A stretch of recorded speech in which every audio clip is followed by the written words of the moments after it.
Alright, hey guys, what's up? Welcome to ETSki Tutorials, and this is the, what are we on, fourth live stream now? So this is going to be the live Q&A slash just in general, just game development, live discussion, and talk.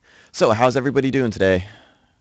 First of all, I'm going to just adjust my camera because it looks slightly not the way I want it to. So let me just do, nope, not quite that. Save that. So yes, let's check the Twitter. Did the live stream start yet? Yes, it is just starting now. So yep, just for everyone who is new here, I guess. If your chats don't show up in the chat window here, or I guess I can point to it in real life. If your chats don't show up in the chat window right here, then go ahead and send them to me on Twitter. And my Twitter is @etski. So Twitter is working, so if you guys want to send the questions there. So yeah. Oh, look at that. We got another new thing. Hello, Etski. Hello, Mr. Bito. How's it going? So yes, we don't have any questions in yet, so I don't really know what to talk about. Um, yeah, I actually don't know what to talk about because we don't have questions or topics. Let me adjust that. There we go. Now that looks good. So yeah, I might as well pull up Unity. Just play around in Unity until we get this thing going. Is chat working? Oh, have I ever made a horror game? It looks like there was something in chat. I just didn't see it. Um, trying to think if I've made anything that relates to a horror game. I don't think I have. I've played around with the idea, but I don't think I've ever personally worked on a horror game, no. Well, I guess Robot Zombies, sort of. I mean, it's a zombie game, but Robot Zombies isn't scary whatsoever.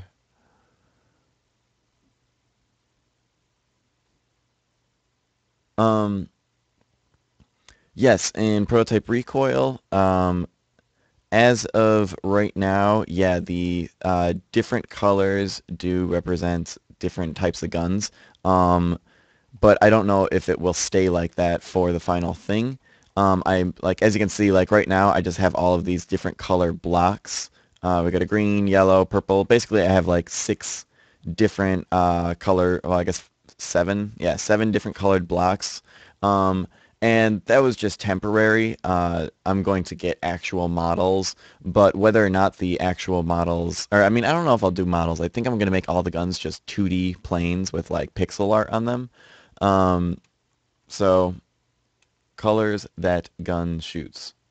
Um, yeah, I don't know. The game's still pretty open. I don't know whether I'm going to like incorporate colors as an actual game mechanic or whether it's just going to be like an organization thing just so that you can quickly remember which gun shoots what and how the different guns behave.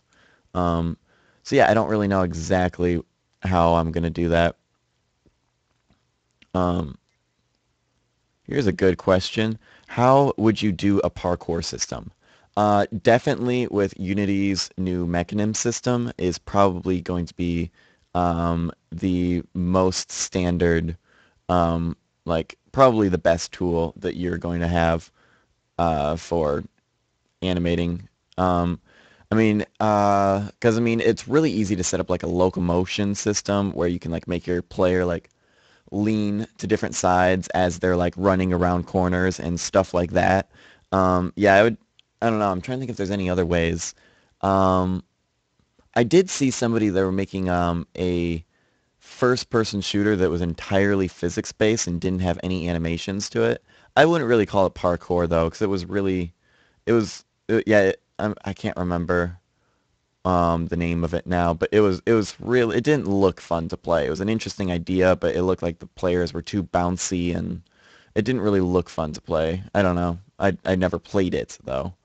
So yeah, OMG, it's Kara asks, what did you miss yesterday? you missed a 2.5 hour long live stream where I tried doing a brainstorm thing and it ended up just turning into a Q&A because it's really hard to organize a brainstorm, as it turns out. I kind of was skeptical about the idea actually working. Turns out it really kind of didn't work, but I mean, it was still a fun live stream. It just didn't really go the way it was planned.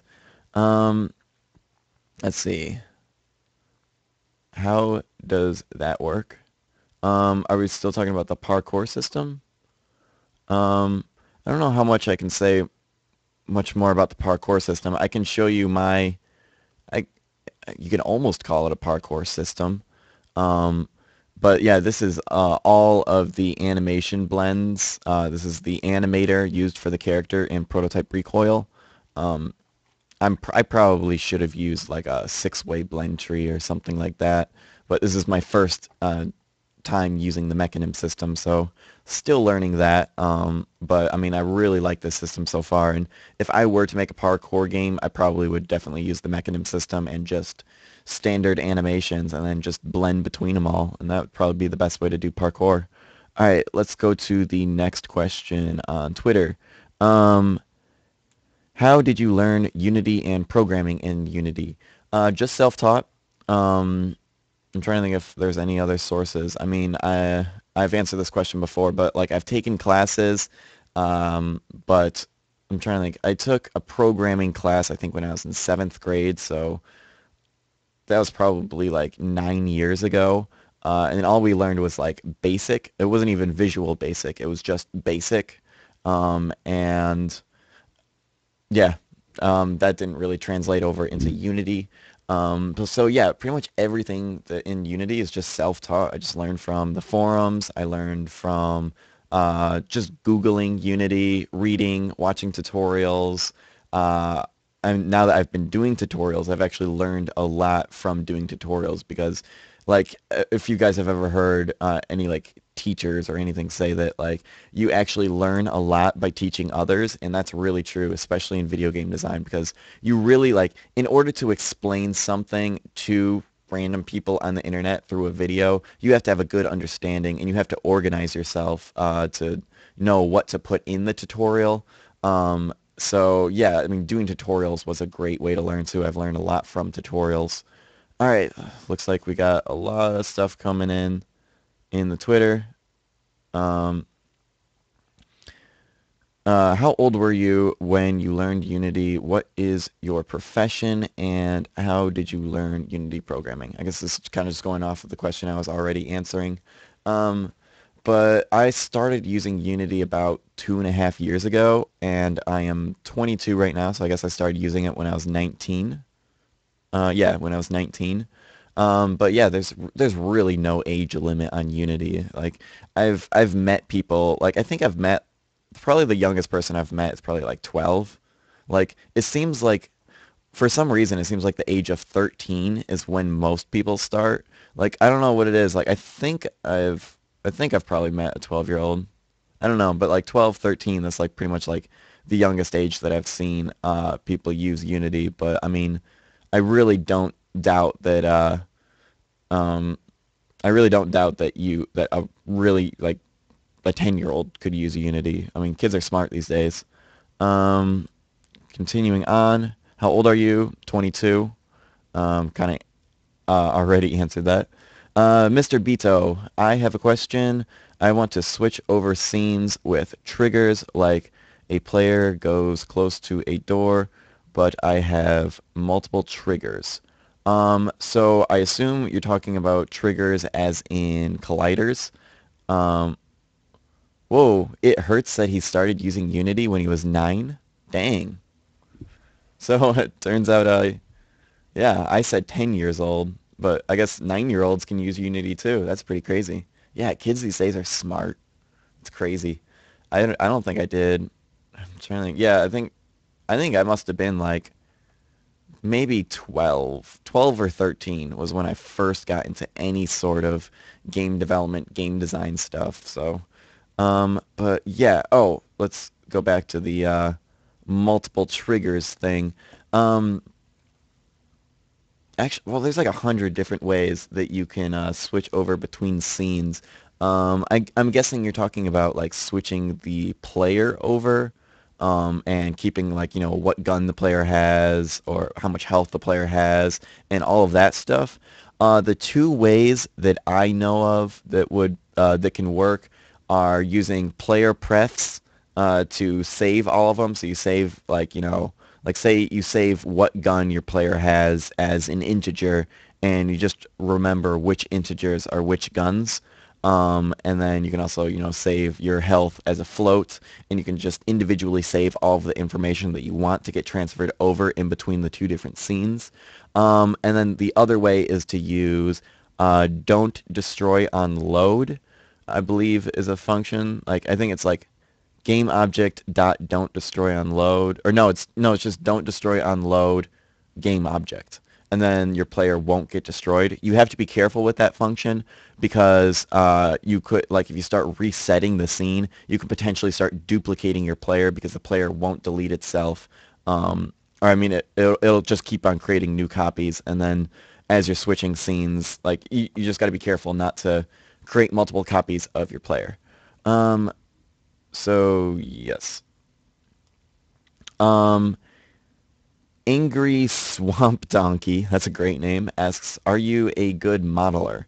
Um, well, I did all the models in Robot Zombies, so and all of the models in Prototype Recoil, which there's really only one in Prototype Recoil right now. Why don't I zoom into it and you guys will be able to see my modeling skills. Actually, here, I will start the game, pick up a gun. Oop, let's try that again. So unfull screen, go here, pick up a gun, and then how am I gonna, actually I can go like that. Actually, I'll just pause it like that, whatever. Good enough. So yeah, here, that's a terrible angle because he's looking straight up. But I mean, this is a model that I made. It's not amazing. Um, I just used a bunch of floating 3D planes. So I mean, I'm not a great modeler. I know how to model, but I wouldn't call myself like an artist or a modeler or anything along those lines.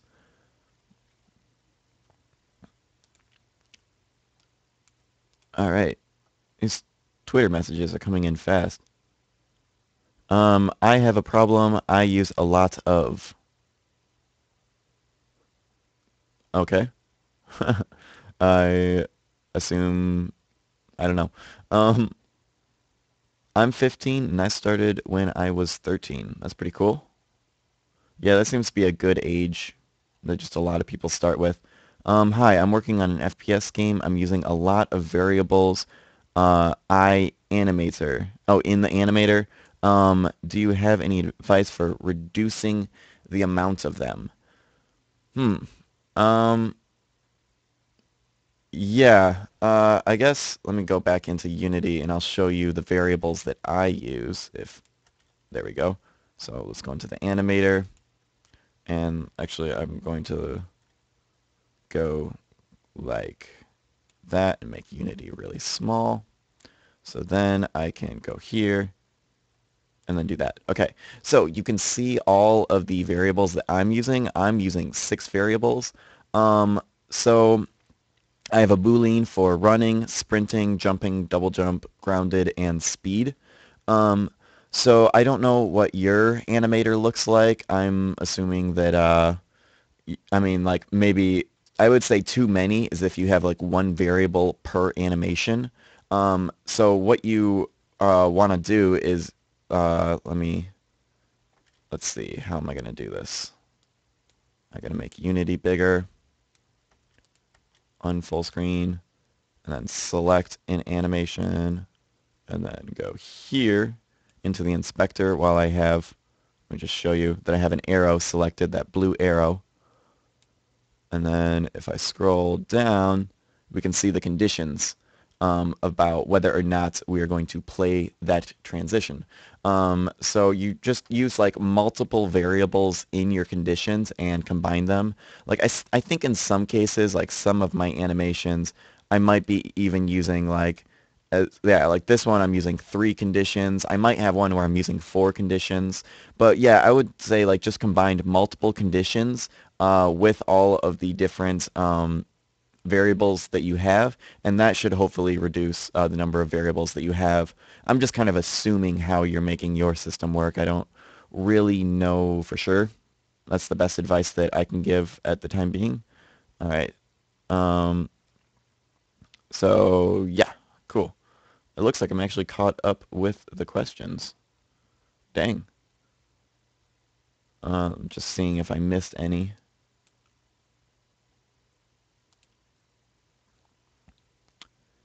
Turn that back off. Bring that back up. Yeah, I'm trying to think if I have anything else to add. Just talking about the animator. I wonder if I could add a blend tree. How would I go about doing that? I think I would just like create it over here. Create new create submachine state. And then you double click. Okay. I don't know. I'm still new to Mechanim. You can do like you can go like have animations inside of animations, or I don't actually know how this all works. But just like that and then delete it. Yes. Okay. So yeah, does anybody have any other questions or topics that we can talk about? I'm going to scroll up and see if I missed anything.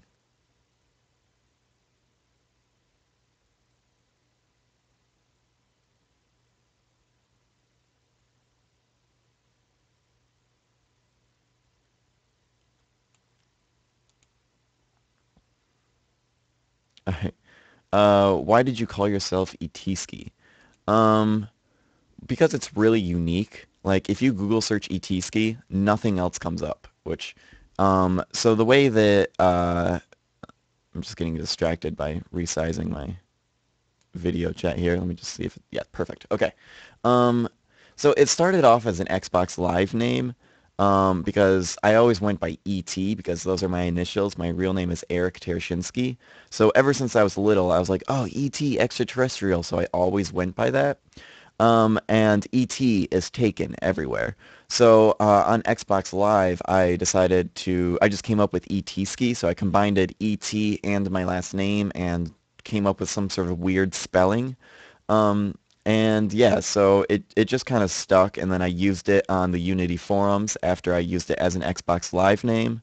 And then I decided that I wanted to create a new YouTube channel, and I didn't know what to call it, and I don't know, I decided to go with ETski since I was like I Google searched it, and I was like nothing comes up when I have ET or when I search ETski, so I know that nobody's gonna say that I'm copying anyone because like I think the only thing that I could find that was E.T. Ski was like it was this old like really old like medieval drawing like not drawing like old medieval like story or something like it was like a Xerox copy of like a old like it was like a scroll or something that was like just really old and it was like French or something like that. So I figured like that's the only thing that I could find and it was in some other language. So you know, it's a unique enough name so it works and I've just stuck with it.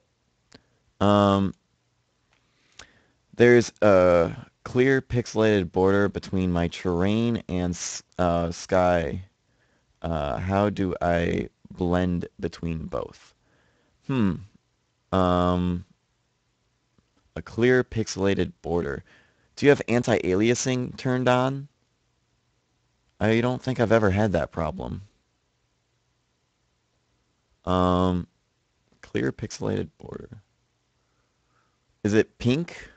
If it's bright pink, that means that you're missing a texture somewhere.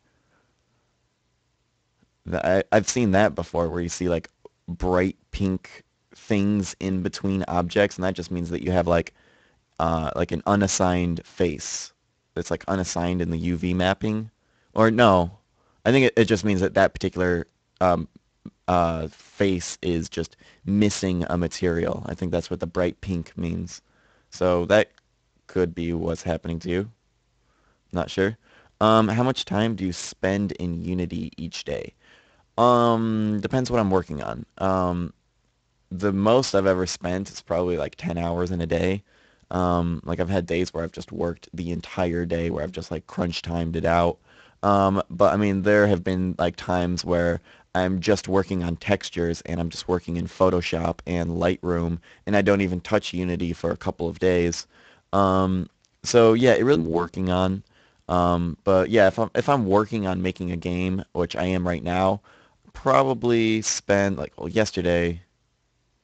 Well, I was in Unity during the live stream, so but yeah, I don't know. It ranges. If I'm really working, I try to work like at least like 5 hours a day. That's like a good day for me, I guess. All right. New comments or new questions. Uh, the scroll bar is fidgety, or it's getting tiny. Want to line it up? There we go. Um, feedback on recoil. You should make the code on the platforms bigger. It's hard to see when zoomed out. Um, yeah, I don't know. One thing about the code is that I wanted it to be I well, I guess that could work. I mean, it's not really code. Like as you can, I'll zoom in so that you can see what it actually looks like. I mean, it's not it is originally code, but I blurred it out because I wanted it to look blurry, so that you could easily see the platform. Um, so yeah, I mean it's probably I mean I spent 2 seconds on that, so yeah, that's something I might take into consideration, and I mean that I probably will definitely change or add to in the future. So all right, let's go over the Twitter and are you going to create game studio? If yes, are you going to create games with Unity or not? Um, Yeah, I don't know. Like, I would love to have a physical studio. That would be amazing. But I mean, that'd also be very expensive. I don't know how long it'll be before I get to that point, and I don't know whether or not it's going to be like something I create myself or something that I join of somebody else's. Like, I mean, chances are I won't have a physical studio. If you're talking about like a virtual game studio or you're talking about just simply a team, no matter what you want to call it, if you want to call it a company, a studio, whatever you want to call it, it's a team of people that pretty much all are just working from their home computers and just working on the internet together, so a virtual studio. Um, I mean, I'm maybe I really don't know what my future plans are going to be. I kind of make everything up as I go, and I have very very why am I wearing my headphones? There's no audio. I have very very general plans and like a very general like what I want to do in the future, but I try to keep things loose because it's really hard to like really plan what I'm going to do. But yeah, I eventually want to work, with a team because I mean, doing everything by myself is pretty tedious, but I mean, kind of like at this point, it sort of makes sense. So I haven't decided whether or not I want to do prototype recoil all myself or whether I want to bring in a team on that. If I do a team, it's going to be a very, very small team, probably one other person. So I don't know whether or not I'm going to do that yet. Um, so I have been not reading the chat. Let me read Shadow Blast's comment because it looks like he spent a lot of time typing all that. So, I'm starting on a horror game, hence the previous question. I need a way to make automatic doors. My problem is I need automatic doors. Okay. How do I make sure wait, how do I make sure it's the player opening it? Um, well, I mean, your AI. Wait, are you talking about you want a distinction between your AI opening the door and your player opening the door? Or are you testing to see if the player is opening the door and trying to figure out how to see like if the player walked up to it and pressed E? I have a tutorial on that. It's kind of a long tutorial actually for how simple it is, but it's inside of the FPS1 tutorial set. It's just labeled as doors. I can't remember what number it is. So I mean that was one technique that I used to make doors work. In Robot Zombies, I have like proximity doors where if you just walk close to it, like it just every frame it just tests for how far away that door is from the player, and if the door is unlocked and you're within a certain distance, it will open the door.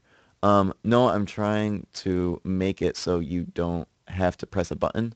Okay, yeah, that's what I was going to say is proximity is you just test for the distance, and I just make like a variable like dist to open, and like I had it set to like 10 seems like a good distance, or probably like 7, I don't know.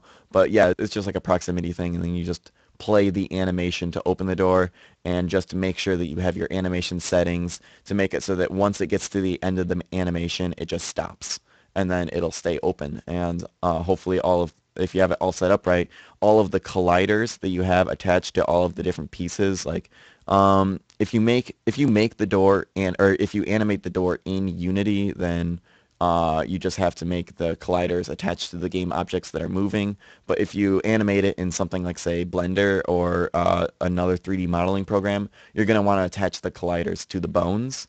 And then that way the colliders will move, and that will like get out of the way so that the player can then walk through the door. Um, do you know what swamp donkey mean? Um, I don't know. Um, Oh, I see. It's the same question posted twice. All right, cool. Looks like we gotta answer some Twitter questions. Um, how would you implement a morph system for a character if their strength, ability, etc. changes it blends the model? Are you thinking of what is that one game? Prototype? Is that the game where like the appearance of your character kind of changes over time? Um, I don't know. I mean, there's many different ways you could do it. You could do shaders. I've seen many cool shaders. Like I've seen a shader where you have like a variable that you blend and your character kind of disappears. Um, yeah, like if you got a shader and you just mess with the variables and you make it so that like the colors change with your character. You can also, well, I don't know. I don't know if you can morph a skinned mesh. Um, and chances are your character is going to be a skinned mesh unless you're making like a robot or something where you can have separate meshes for all of his different body parts. But yeah, I don't know. I don't know. That's my best answer that I can come up with right now. Um, I can't watch the live and develop at the same time. I can't watch the live and develop at the same time. I'm starting at the Unity screen and have no idea what I'm doing. I'm not sure what you're asking. Um, are you just saying that you're looking for beginner tutorials? Like you're just new to Unity and you need some guidance? I mean, I have my Unity quick tips and my old how Unity 3D works tutorials. Um, I mean, if you're looking for tutorials, then I could link you some tutorials that I know of. Um, I guess let's see what this link is. So let's open that in a new window and bring it over here. What are we looking at?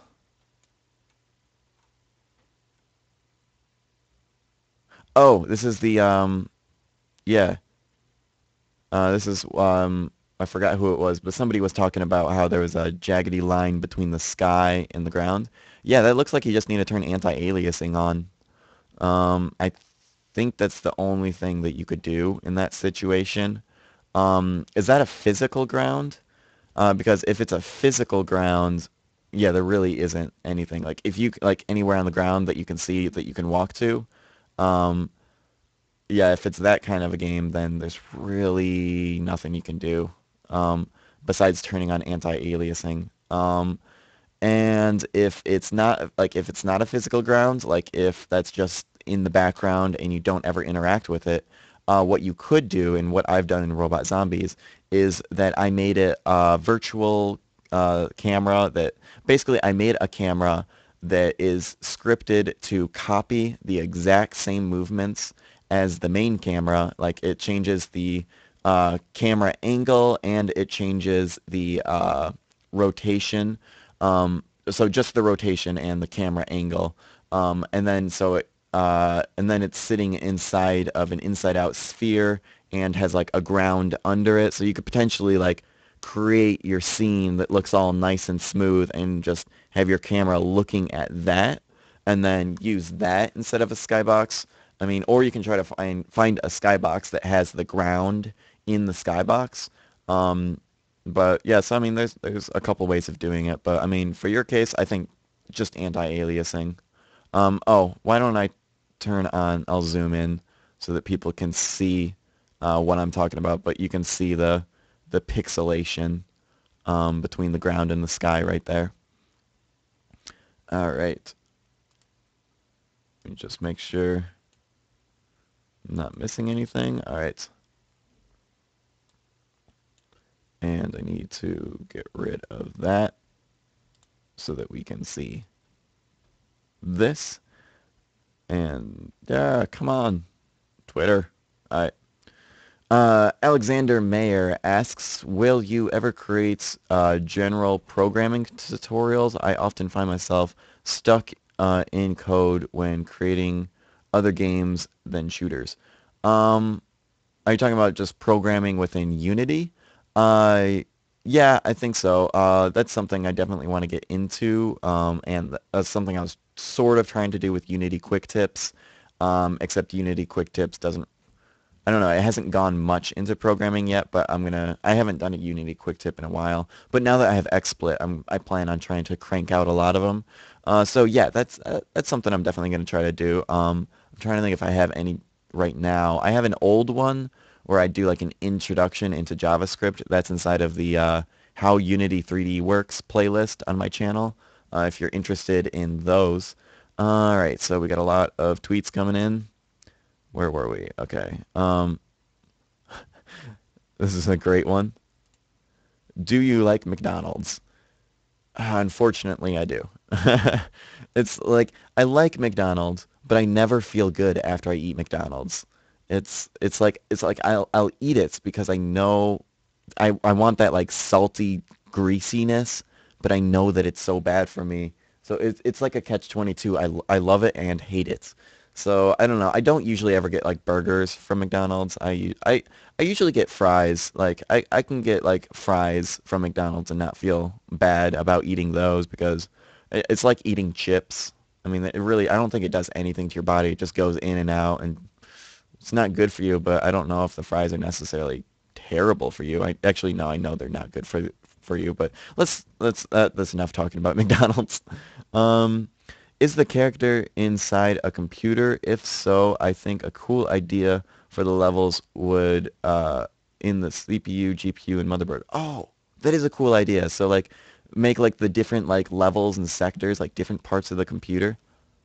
I like that. That is a cool idea. I'm definitely going to think about that.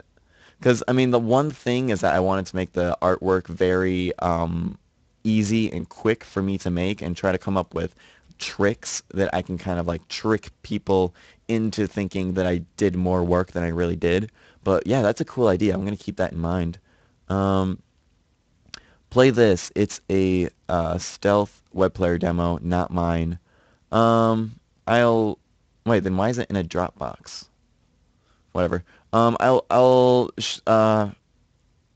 Maybe I'll come back to it later. I'm gonna stick to the questions right now.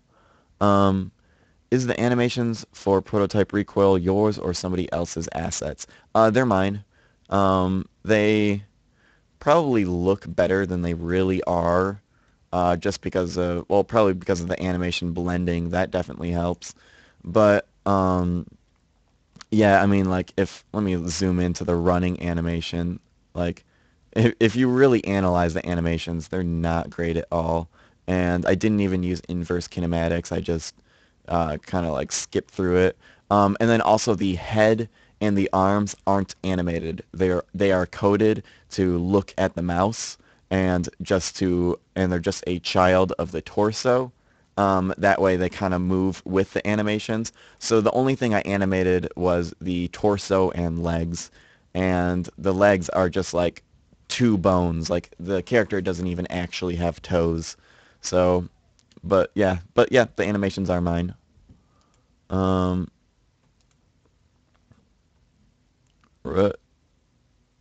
whatever, you can read that.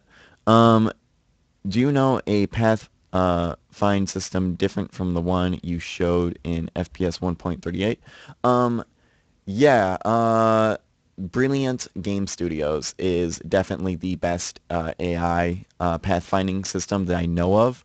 I can't remember how much he's selling it for right now. I think he has more than one product. Yeah, I think he has one free product actually. It's limited compared to the ones that are paid. But I mean, so I'm gonna pull it up because I talk to this guy personally sometimes. We keep in contact every once in a while, and he's a cool guy.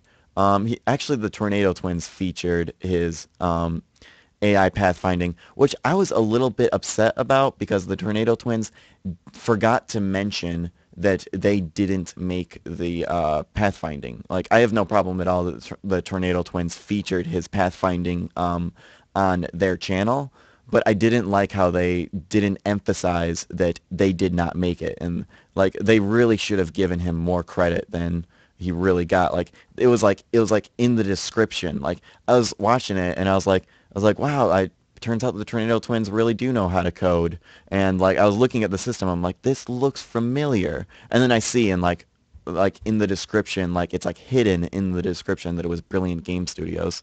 But yeah, let me pull that up. Actually, it's on YouTube.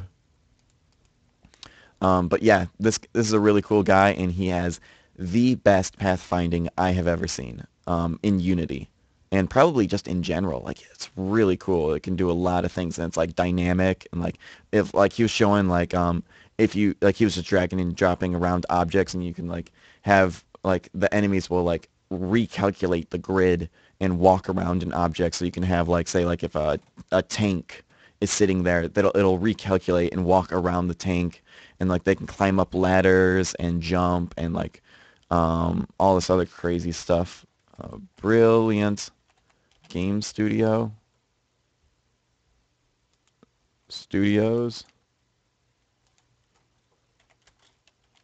like that. Ah, I'll find it. It's in my subscriptions. Filter subscriptions. Here it goes. Brilliant Game Studios.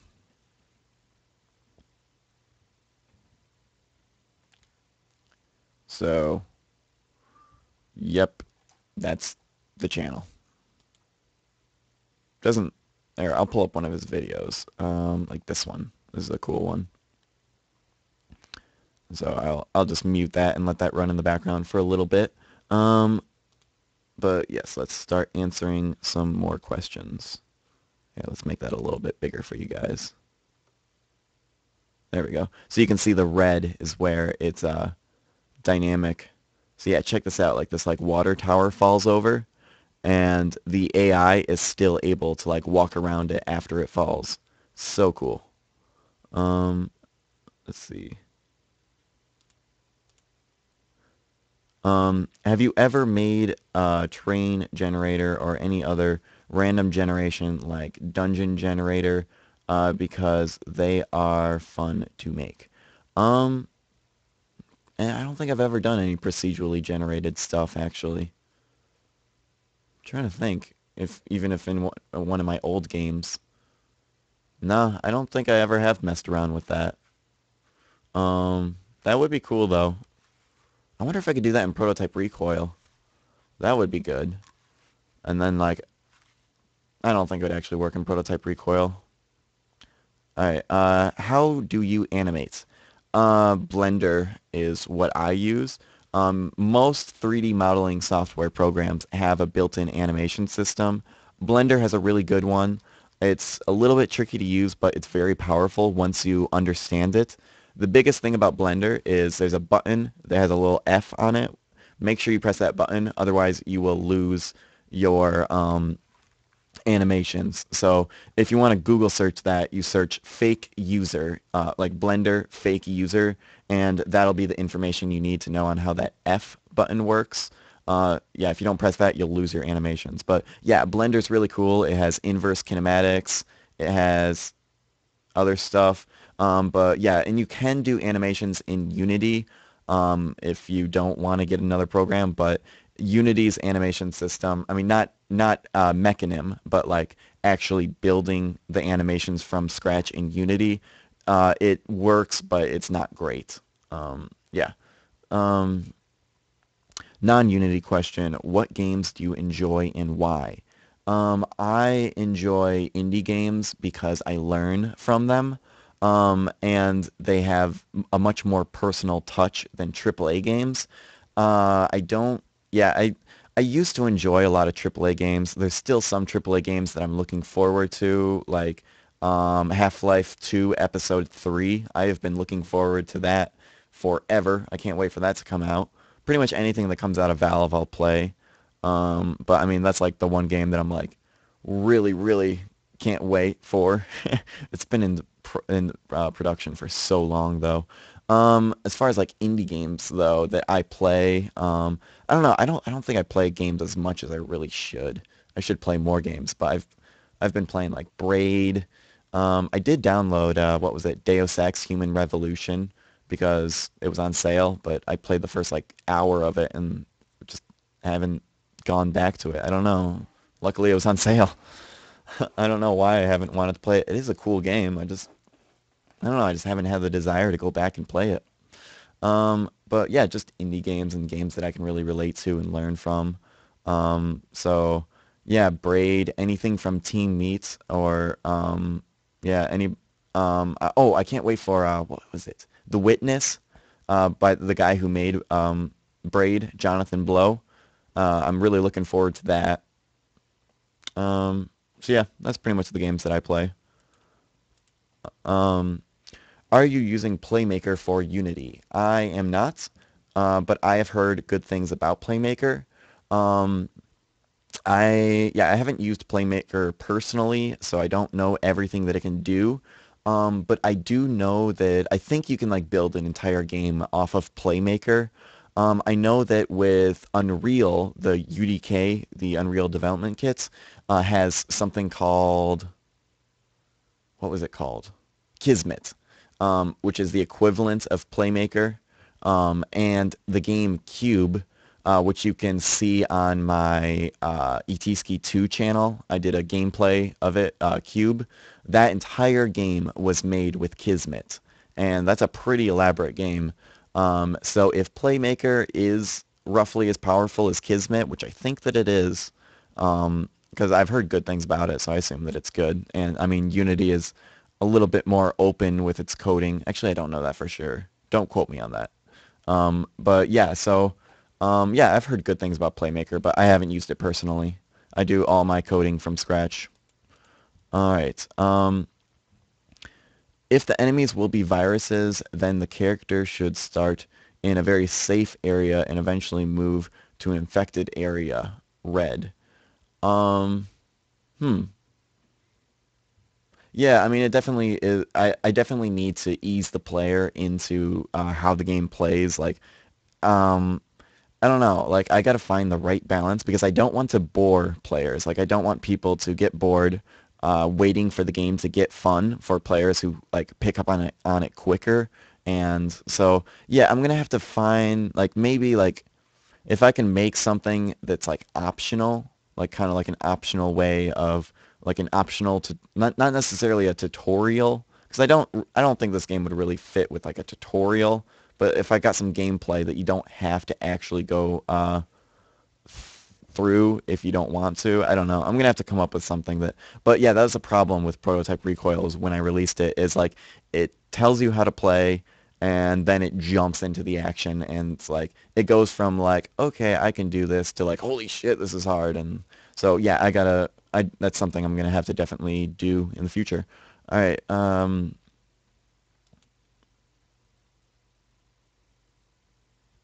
Okay. I'm not even looking at chat anymore. I'm looking all just at Twitter. Um, Will you be making short tutorials such as how to make melee weapons and how they work? If so, where can we post ideas for them? I mean, you can post me tutorial requests wherever. I think I have a section on my forums. If you want to go to etiskitutorials.com and then go to those forums, I have a section there that's if you want to go into more detail about what kind of tutorials you want, or you want have like I don't know anything along those lines. Um, but yeah, the one problem with that is that it's pretty like is subjective the right word?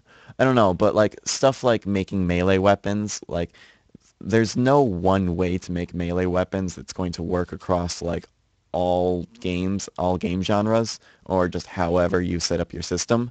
But I mean, I guess I could do like a small example, like maybe start with the like third person controller kit and like yeah, I guess I could potentially do stuff like that. I I think Jesse Etzler has a tutorial on that maybe, and like that's what he's been doing is doing like standalone tutorials that also kind of like work with each other. Um, so I'll show you his channel. Let's see if I can just Google search it.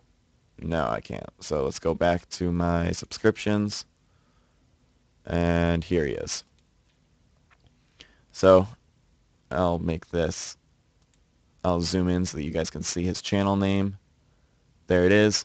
So if you guys want to check him out, I think he has melee tutorials. Let me scroll down. See, I thought I remember seeing him saying melee. Player ranged attack, uh, hide block. Let's see. Melee, melee. Load more. Maybe he doesn't. But I mean, there's a bunch of other good tutorials in here.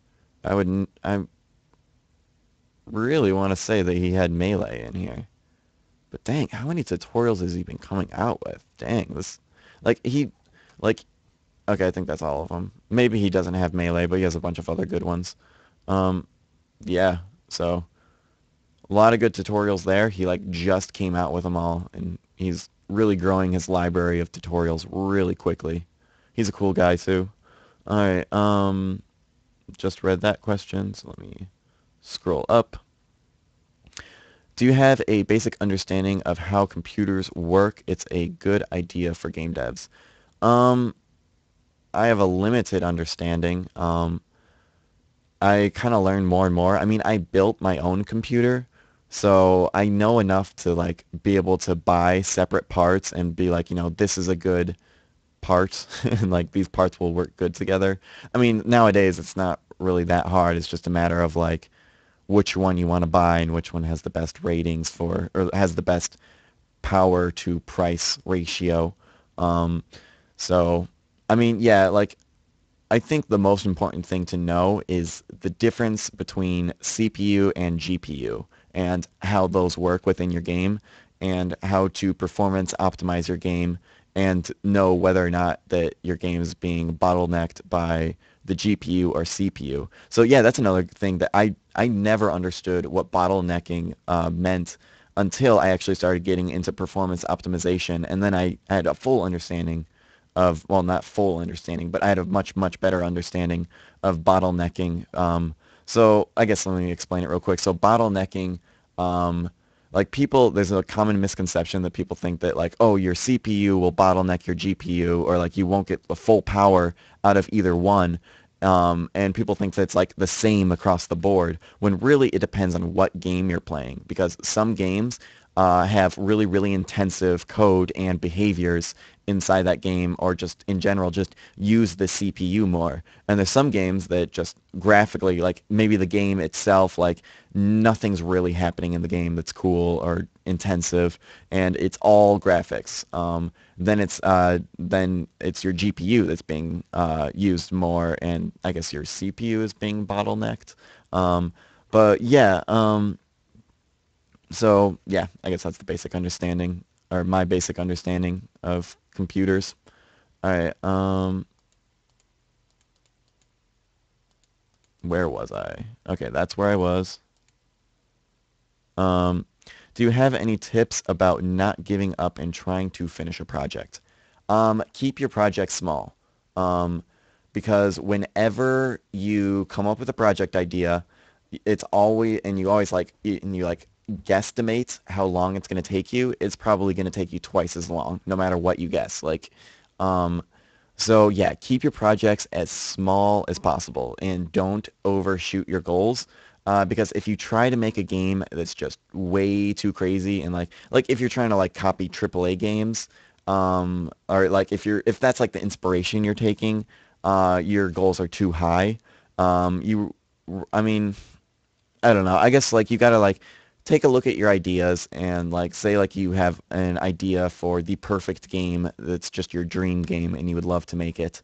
Um, Take a look at your idea, really analyze it, and figure out like what it is about that game that you find very important and about your game. And then focus on that and figure out how to make your game small and focus on the part that you really love and enjoy. Another thing is uh, really have fun. Like you have to have fun. If you're not having fun, you're doing it wrong. So you like I would say, I mean, create small projects. Don't worry about the projects being polished or messy and all of that kind of stuff. And like if you're making up as you go, that's fine. Just whatever you do, just have fun doing it. And like say you're in the middle of the project, just like take a look at the project and think like, okay, what can I do in 10 minutes that would just be really, really fun? Or what kind of weird settings can I fiddle with and just make something weird and fun or just fun? Like, it doesn't matter if, it's a polished AAA game. Like, you just got to have fun doing it. Because if you have fun making it, then people are going to have fun playing it. Um, okay. Um, when do you recommend to buy Unity Pro? Let's see. That is a good question. Really, you don't ever need it. You can get away with never buying Unity Pro. I have not bought Unity Pro yet. I don't know if I will ever. Like I might one day, but I mean it's expensive and I don't need it. So, and you also don't need to pirate it either. Um, I think you're kind of shooting yourself in the foot if you pirate Unity Pro. Um, I mean, I'm not saying like, oh, the poor Unity developers, the people who made Unity, you're stealing from them. I mean, I don't really care about that. They're rich. They made Unity. It's the most used game engine out there. They're rich. Who cares? But I mean, really like it makes it hard like if you eventually want to sell your game, then you have to worry about whether or not people are going to scan your game and check to see if you had a legitimate license for it. I don't know whether or not that happens. I assume that it probably happens and like say like you submit a game to the Apple Store. I assume they're going to be able to look at the files and go, you have a pirated copy of this engine. Um, and then also like uh, everything in like most people, it seems like they pirate Unity Pro just for the visual effects, and like visual effects don't make your game good. And I mean, really, like if you're trying to use visual effects to make your game look good, then I mean, if you're really focusing on gameplay, then it really doesn't matter. But I mean, you can make a game look good without visual effects. And if you can make your game look good without visual effects and then add visual effects to it, then your game's just going to look amazing. So yeah, I don't know. Maybe it's just me personally, and I have like I just whenever I look at games, I guess I have like a trained eye, and I just don't like if I see a game with visual effects, then I don't really say like, oh, that game has really good visual effects. I don't really know where I'm rambling, but yeah, I don't know when to buy Unity Pro. I guess when you get to a point where you have a bunch of extra money and you look at the features that Unity Pro has and you're like, okay, I need those features. Um, like I would say like if you want good pathfinding, go to Brilliant Game Studios. I think his most expensive package is like $80. Like he might have one that's like 100. I don't quote me on his prices. Just go check to see what his prices are. But either way, his AI pathfinding is much much better than Unity's in my opinion. And it cost way way less than Unity Pro. So I mean you can do stuff that way. Um, and then what else does Unity Pro have? Um, I don't know. All right, let's move on to another question. Have you played Black Mesa? Help me while I'm waiting for Half-Life 2, Episode 3. I actually didn't play Black Mesa. I probably should play it. I guess I saw a video of it and it didn't look as awesome as I was hoping it to be. I mean that's just from watching video though, so I can't fully judge it. But yeah, I should play it. I mean it's free, isn't it? I really have no excuse not to play it. Um, okay. Will you make any games for the Ouya? Sorry if I sent this twice. I had to take a piss and lost track of what I was doing. Well, maybe you sent it twice. We'll see. um, will I make games for the Ouya? I was thinking about making prototype recoil for the Ouya. I think, yeah, because I mean it's just Android. So I was thinking of making prototype recoil. I don't want to make it for phones with touchscreens. I'm not going to make it a touchscreen game because I did Squared 55 did come up with the idea of simplifying the game and making a touchscreen version where it gets rid of the platforming elements and you only use the recoil to move around. Um, but yeah, so I might put prototype recoil on the Ouya. I think that would probably be pretty good. Problem is I'd have to buy the Android license, so I'd have to like know that I'm gonna get my money back, and that's always a risk because that could potentially be like $400 in the hole. Um, how can I send you a link of my game because maybe tomorrow I will not be in the live stream? I don't know. You can just private message it to me on YouTube. If you want, I'll get it there. I mean, all the normal places. You can just send me a link anywhere. It could Twitter, private messages, my forums. If you have me on Skype, really anything. Probably. Oh, I'm not always on Skype, so you're probably gonna want to send me a message somewhere. But have you played Alan Wake? It's a really good game. I played it a little bit. I haven't played the whole thing, but yeah, I really like Alan Wake. It's what I really liked about Alan Wake, I think, was the dodging mechanic and like the fact that they made it so that you are a realistic guy. You're not like this crazy superhero. So I thought the dodging mechanic was pretty cool. How it was just like a general animation where he would like kind of go to dodge and then like it would actually do like accurate collision detection. And like you could dodge and still get hit if you dodged wrong. And it was just like a general animation that generally got out of the way of dodges. So I thought that was a pretty cool feature in Alan Wake and just in general Alan Wake. Yeah, it was a pretty cool, interesting game.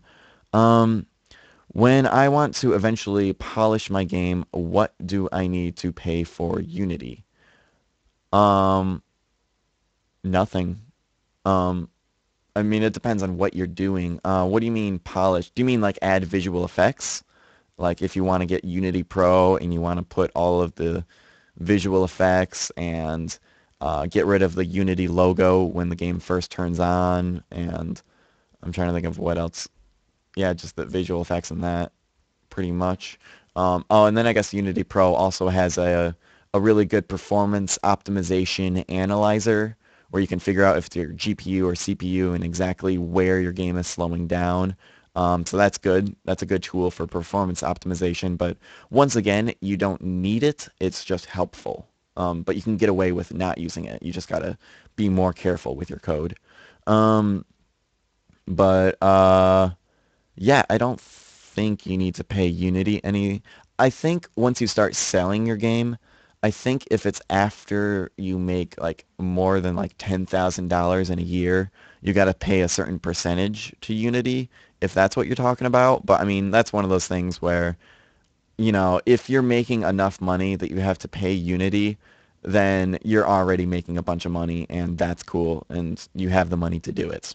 So, so that's something you really don't need to worry about because if you do need to worry about it, then you are successful. Um, but yeah, I mean, you can get away with Unity free, and you could make an entire game and polish it up and make it a great game and sell it on Desura. I don't think Desura cost money to post games on there. I don't think. I don't know that.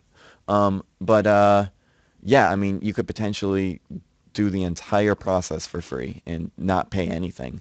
But if you want to like export it to like Android or iOS, you got to pay for those licenses. Um, but yeah, just standalone PC, Mac, and Linux games don't need any money. It can be all free. Um, okay, looks like I got caught up. Cool. This is probably the biggest live stream we've had. We got 42 users or 42 viewers right now. That's pretty awesome. How do you manage your projects? Um, I'm not very good at that. um, Organization, I guess. I don't know. Are you talking about like the development process and planning ahead and trying to figure out like what I'm going to do in the future and all of that stuff? Or are you talking about like making sure the game doesn't get messy? Um, I have not made a game that hasn't gotten messy. Like Prototype Recoil is my cleanest game. Like the code in there is cleaner than all my other projects, but it's still not that clean yet. Like I got to go through and I got to comment out everything and make sure all like I want to keep everything very, very clean. Chat not working for anyone. Um, yeah, it wasn't working yesterday. I guess I gotta see if I can fiddle with it and see if I can get it fixed.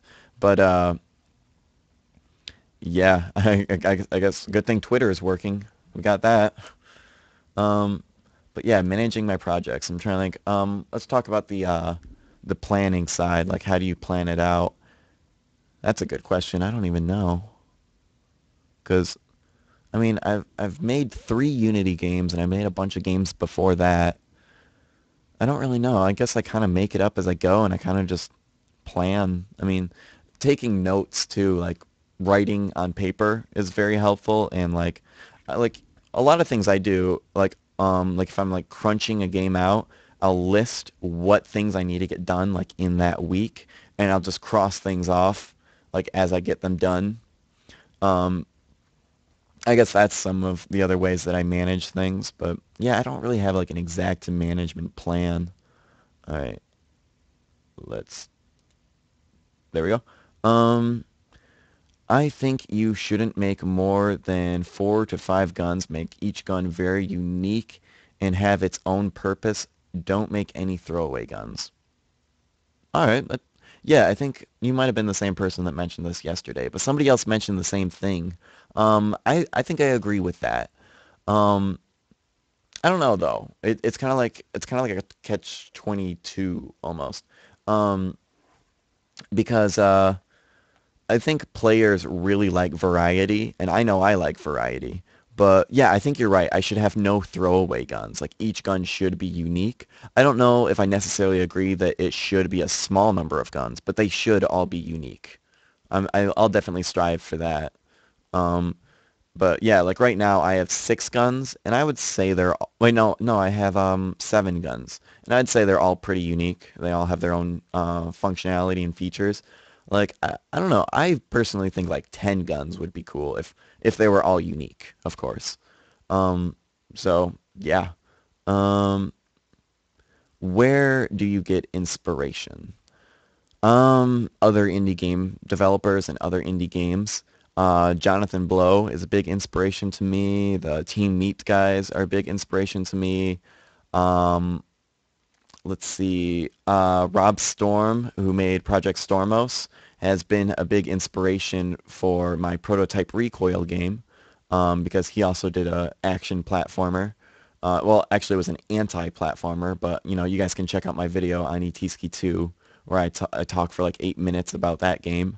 Um, but yeah, where else do I get inspiration? I don't know, just I mean, also just the Unity community.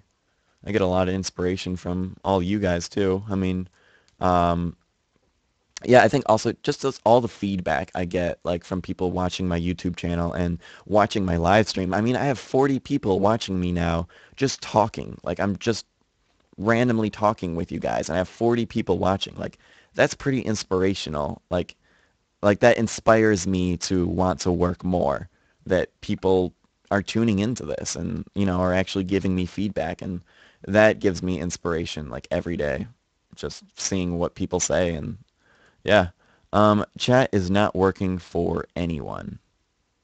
Oops, you can't see that. There we go. Huh. Well, good thing Twitter's working. I guess I'll take a look at it later. I don't think I can really work on it during the live stream, but I guess I might have to turn on the like the 3 minute limits thing. Um, I guess there are some questions that are coming through. What makes a good game update video? That's a good question. I like how Squared 55 asked that question. Dude, you already have amazing update videos. You know how to make good update videos. But let me yeah, check out Squared 55's channel. I really like his Paragon updates. Like I don't know if Squared 55 has made videos, but it seems like you have made videos before these updates, or you've had some sort of practice like making videos or talking or something, because those are good videos. If you want a good example of how to make good game update videos, check out his channel because I really like his. But really, I think what makes good update videos is like just first of all somebody talking on a microphone. I don't like update videos where you just see the game. I mean, I'll still watch them, like Drunken Lizard Games. I always watch those update videos just because, I mean, they're good, and he's always coming out with cool stuff. But I don't like how he always just writes like text as to what's new. I really prefer listening to somebody talk about their game. And I mean, if you spend the amount of time that it takes to make a game, working on a game, then you are going to be able to talk about that game because that's something that you spend a lot of time doing and that you're obviously very interested in. Um, so yeah, I mean, just talk about your game. Try not to ramble on too long. Like you should probably put little jots or put little bullet points on a piece of paper before you do the video to go over what you're going to be talking about in the video and what features you want to highlight. But yeah, I think that's what makes a good update video, and like just having good energy, being excited about your project, and just really talking, but not rambling on for too long, which is something I'm definitely guilty of. I have a real tendency to ramble, and I'm trying to fix that. Um, but let's see. Am I missing anything? Okay, chat is having problems. Yes, it is. Chat's broken. But we got some new tweets, so let's check out the tweets.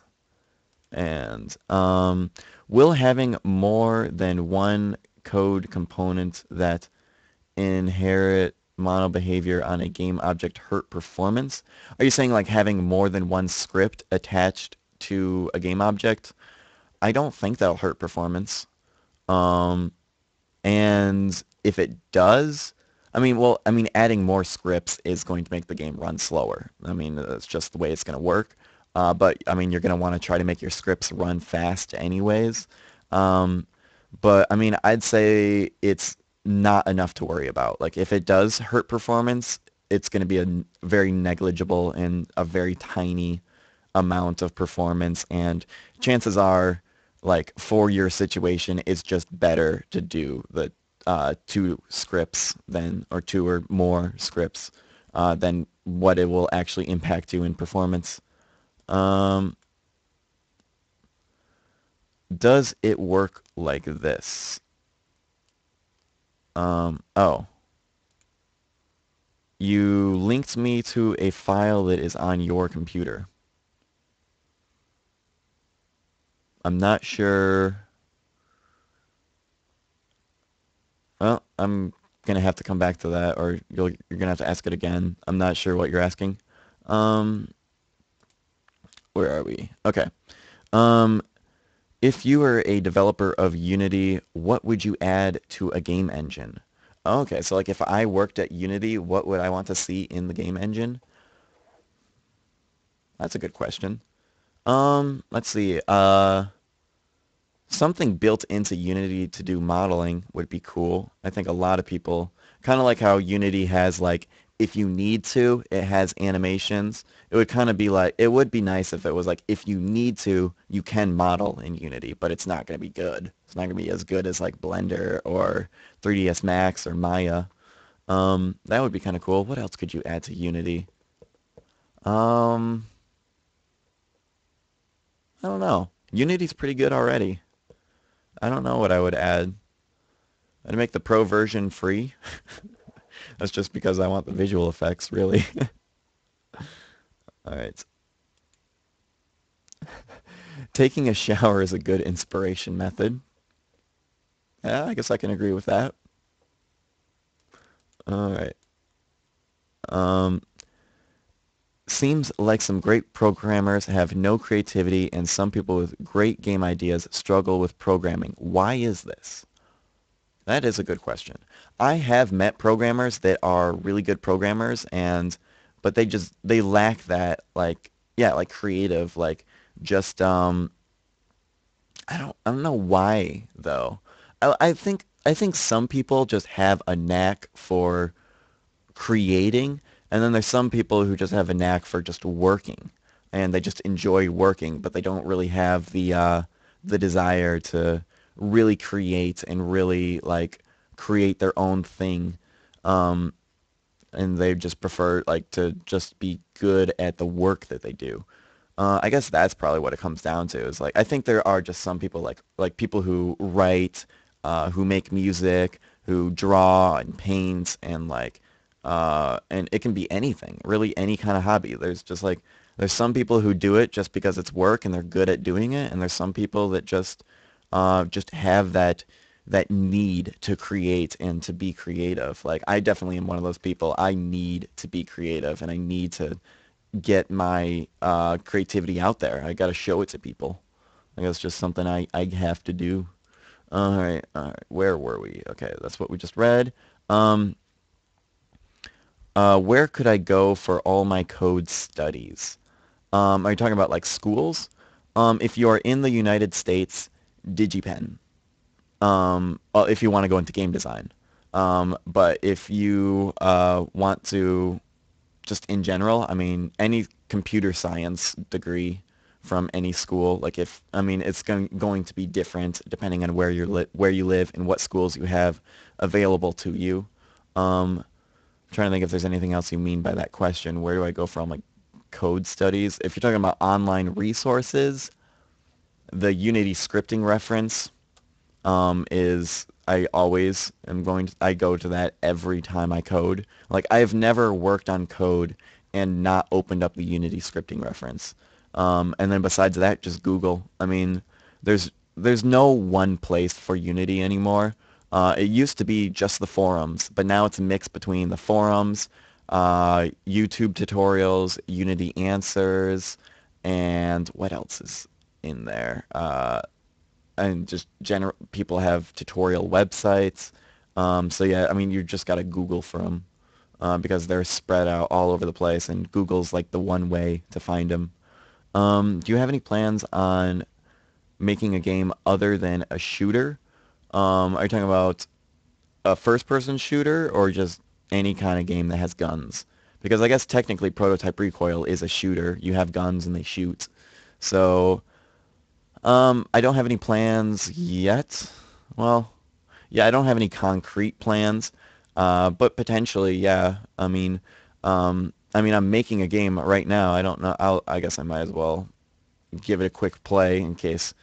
Oh wait, no, Hertz, you've been around here, so you know about Prototype Recoil. So, um, yeah. So I mean, this game is what I'm focusing on right now. Um, and have you worked on multiplayer yet? Do you know networking on Unity?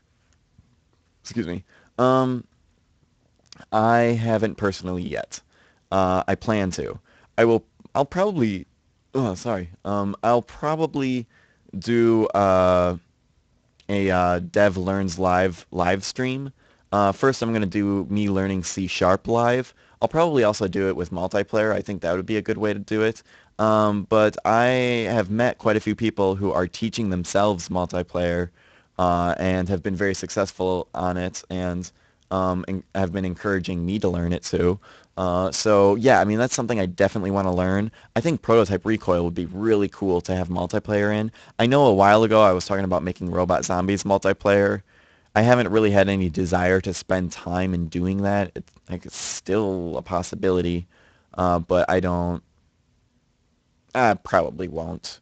But prototype recoil would be really cool multiplayer. That's gonna turn into just like robot zombies, where I'm like, yeah, it'll be multiplayer, and I never get around to it. But I don't know. We'll see. Hopefully. Um,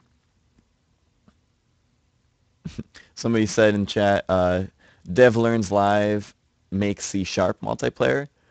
Yeah, that could be potential. Like I could do a Dev Learns Live C Sharp, and then I could do a Dev Learns Live JavaScript multiplayer, and then a Dev Learns Live C Sharp multiplayer. That could potentially be cool. And then Squared 55 also asked, what piece of code slash game design are you most proud of? I'm pretty proud of Prototype Recoil right now, just the way it is right now. Um, I'm pretty proud of Robot Zombies, even though it's not finished yet. But just having that under my belt and being able to show that, like usually, if like if I'm just talking to somebody in real life and somebody's like, oh yeah, dude, this guy makes games, and if I want to show them a piece of my work just to show them an example of what I do, I usually show them Robot Zombies. So yeah, I'm pretty proud of Robot Zombies. Um, I don't know, I'm a little bit proud of everything, every piece of work that I've done. Um, So let's see. Will you sell Project Recoil or Prototype Recoil? Well, first of all, I'm gonna change the name, but yeah, I think I am. Um, because I really want to start turning this into a living, doing this whole game design thing, and I've been making a little bit of money off YouTube ads, but that's completely negligible. That really isn't enough for me to say that I'm making money. Um, and yeah, so I want to sell it and hopefully try to make it like a real game. Like, I mean, I think calling myself a game developer, I need to have a real game to do that. So, yeah, I'm probably definitely gonna sell it. Probably for a good cheap price, probably $5 or less, um, as opposed to a fake game. Oh, yeah. Um, but yeah, I mean, I mean real game in the sense of like I don't know. You guys probably get what I mean. I don't really know how to explain what I'm talking about. All right. How do I upload the link to my game as a web, or it is a web player, and now can you tell me? How do I upload? I mean, like I said, well, we're gonna be doing a show your work live tomorrow, so that will be the. Oh, wait, that's right. This is from Mr. Beto. You already asked me this. This must be a duplicated question, or I don't know. But yeah, just send me the link anywhere. I'll get it. Just send it to me on YouTube or the forums, or yeah, if you send me a private message on pretty much any of my accounts, like I'll get it. So that'll be how to send it to me. Um, Wait. Okay, there we go. I'm just a little lost. There we go. How do you generate geometry at runtime? Um, I started messing around with it. I know Unity has like an example project that you can download where it like has code that like deforms a mesh. Um, and then why don't I pull up the Unity scripting reference and see it was like mesh. Let me just Google search it.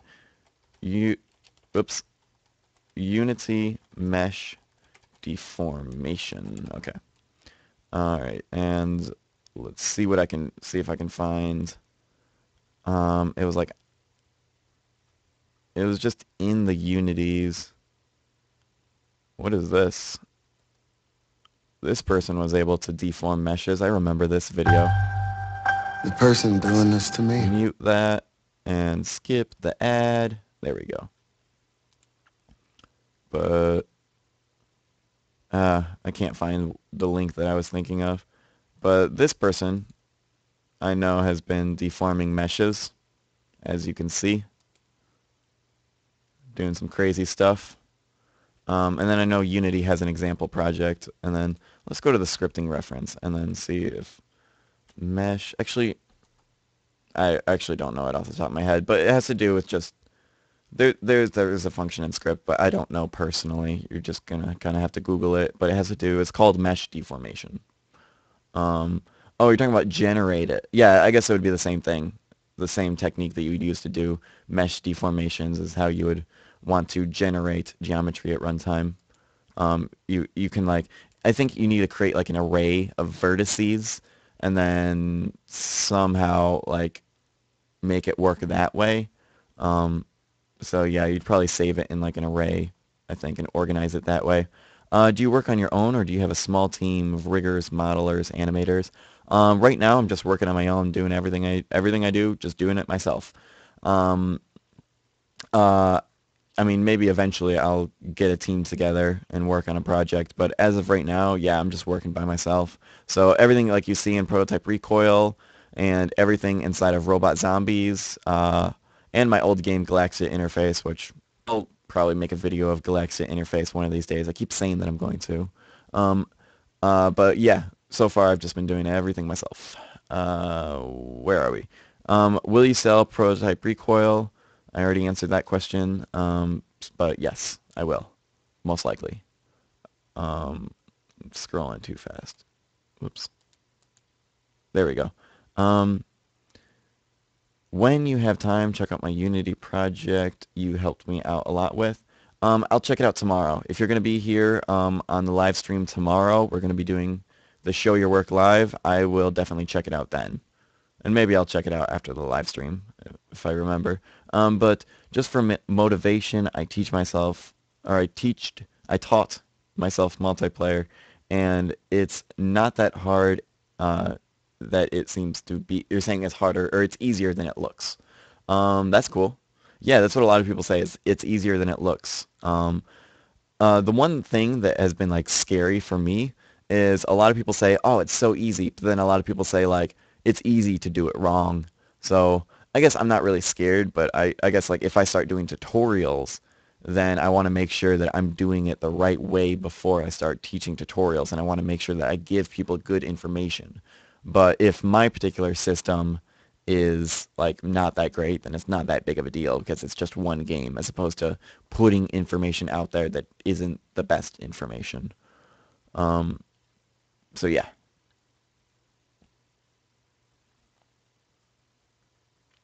let's see. Did I miss any questions?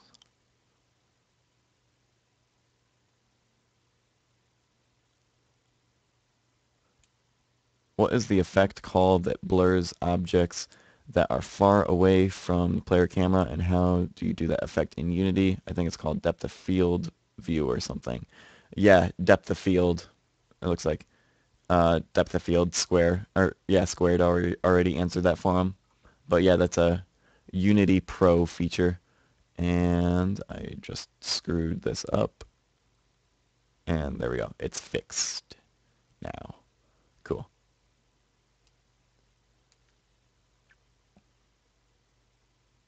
What is this guy asking? Also, what time is it? Already went a half an hour over the 1 hour limit. I always do this. One of these days, I'm going to get used to live streaming and I'm going to be able to manage the time. But yeah, we might as well. If anybody still has questions, I'll still keep answering and talking. Um, because yeah, it seems like it's going a little bit slow now. Did I answer everybody's questions? I guess yes, one new interaction. Um, I have a custom occlusion calling system, but your large cube in front of the player, wait, you put a large cube in front of the player. When the object collides with the cube, it renders itself. That's pretty cool. Yeah, I think that should be pretty optimized. I'm guessing your cube is probably a rigid body that is set to is kinematic. Wait, yeah, is kinematic set to true, which means that it can still detect collisions, but it's like frozen. Um, and I'm pretty sure I've that's a very fast, like that type of collision detection is very fast. Um, so yeah, that sounds like a pretty cool system. Um, and then I guess like I think I did something similar. Oh no, what I did inside of Robot Zombies, actually I tried multiple things inside of Robot Zombies. Before I did something called render bubbles, where I had a whole bunch of game objects, like just save all of the game objects in a particular area and then ignore big game objects like the level as a whole, and then it would just delete the small game objects, or I wouldn't delete them, it would just turn the renderers off. Um, I don't know how that. I think it did increase performance, but it's like it was only used like there was just better ways of doing performance optimization, and like it would be very rare to have a game that like would really utilize it, and that is the best solution for that game. So I didn't really develop it much farther, and I ended up using two cameras with like separate uh, far clip planes so that you could see the whole level, but then like small objects would disappear sooner than the big objects, basically. All right, three new interactions. You scroll that up. How do you make a level in proper scale in dimension? Um, I guess a reference. You want to have a reference character in your scene, like at all times. Um, that and also just like let's say you're working in Blender. Blender has something called Blender units, which basically is just a unit. So that can be a foot, it could be a meter, pretty much whatever you are will work best for your situation and what you like using. So you can like basically inside a Blender, and you can also do the same thing inside of Unity. Actually, it would be good inside of Unity because inside of whenever you import a model, let me find a model. Like let's use this model as an example. And so I have the model. Actually, let me click there. So as you can see, I have the model selected inside of the project window. And then over here in the inspector, let me bring that down. You want to go to model, um, and where it says scale factor, you're going to want to set that to 1. And just make sure you keep everything uniform. And like if you have that set to 1, and then you have all of these, like say like all of these numbers, like this one right here, 311 point something, that would be 311 feet. Oh wait, no, that's on rotation, so that's still degrees. But let's take a look at this one, 130. That would be 130 feet. So yeah, you would want to yeah, just keep everything organized that way. And then going back to the thing I was saying before, just while you're modeling, just have a character that represents like a human, and just always move that character around while you're modeling and hold it up next to things and just make sure everything looks right. But besides that, you just are going to have to just keep everything organized and always think of things in terms of like feet or meters, and stuff like that. And that's how you would keep everything scaled correctly when you're modeling level stuff. Okay. Do. All right. What do you do when you want to make bullets look to like? Wait. What do you want to make the bullets look like? Oh, are you talking about prototype recoil? Um, I don't know yet. Like, let me show you guys the flamethrower. I think I'm going to make them look kind of like the flamethrower. Um, right now, they're just using the diffuse shader, but I kind of like them being cubes. Um, but I probably will have all the different guns, like it'll be different for the different guns. But I do like the cubes. They kind of look like 3D pixels to me, and it kind of goes with the whole computerized theme. So I'll probably make the bullets look kind of like that. But I mean, once again, it's totally up in the air right now. It could change. Um, let's see. Well, I don't know how to make it work as it should. I want to make it, and I know that collision, enter, render. Okay. Oh, you're talking about where was it? He was talking about the custom occlusion calling system that he made. All right. Um, can I, uh, achieve the graphics from Cube to DirectX 11. Oh, are you saying can you make a game that looks like the game Cube uh, using DirectX 11? The reason why Cube looked the way it did was because of ambient occlusion, which you can definitely get without even DirectX 11 inside of Unity. You can just use Unity's Beast light mapping. Here, I will turn on the magnifying glass so you guys can see. Oops. There we go. All right, so I'm inside of the light mapping window, and inside of Bake, you just want to turn this on, ambient occlusion, and you want to fiddle with those settings. Um, and that will be one way of getting that look that is in Cube. The thing about Cube, though, the game Cube, uh, is that it had dynamic ambient occlusion that I think was like the Unreal engines. Um, but yeah, I think to get like the real look of DirectX 11, I think that really depends mostly on what shaders you're using. So pretty much DirectX 11 inside of Unity 3D means that now Unity 3D can accept more advanced and more modern shaders. So yeah. Uh, do you spend time making top-down layouts, silhouettes, concepts for your game? Top-down layouts. Are you talking about just like writing notes about the game and like planning it out on paper? Is that what you're kind of talking about? Like silhouettes? Are you talking about level design? Um, not really sure what you're asking, but I mean, as far as level design goes, I kind of actually like to like do rough level design in Unity and like lay out just cubes and figure out how I'm going to make the level look that way, and then go back and add more detail once I have the real rough cube layout. Um, so yeah, if that's what you're asking, and then sometimes I do plan things on paper.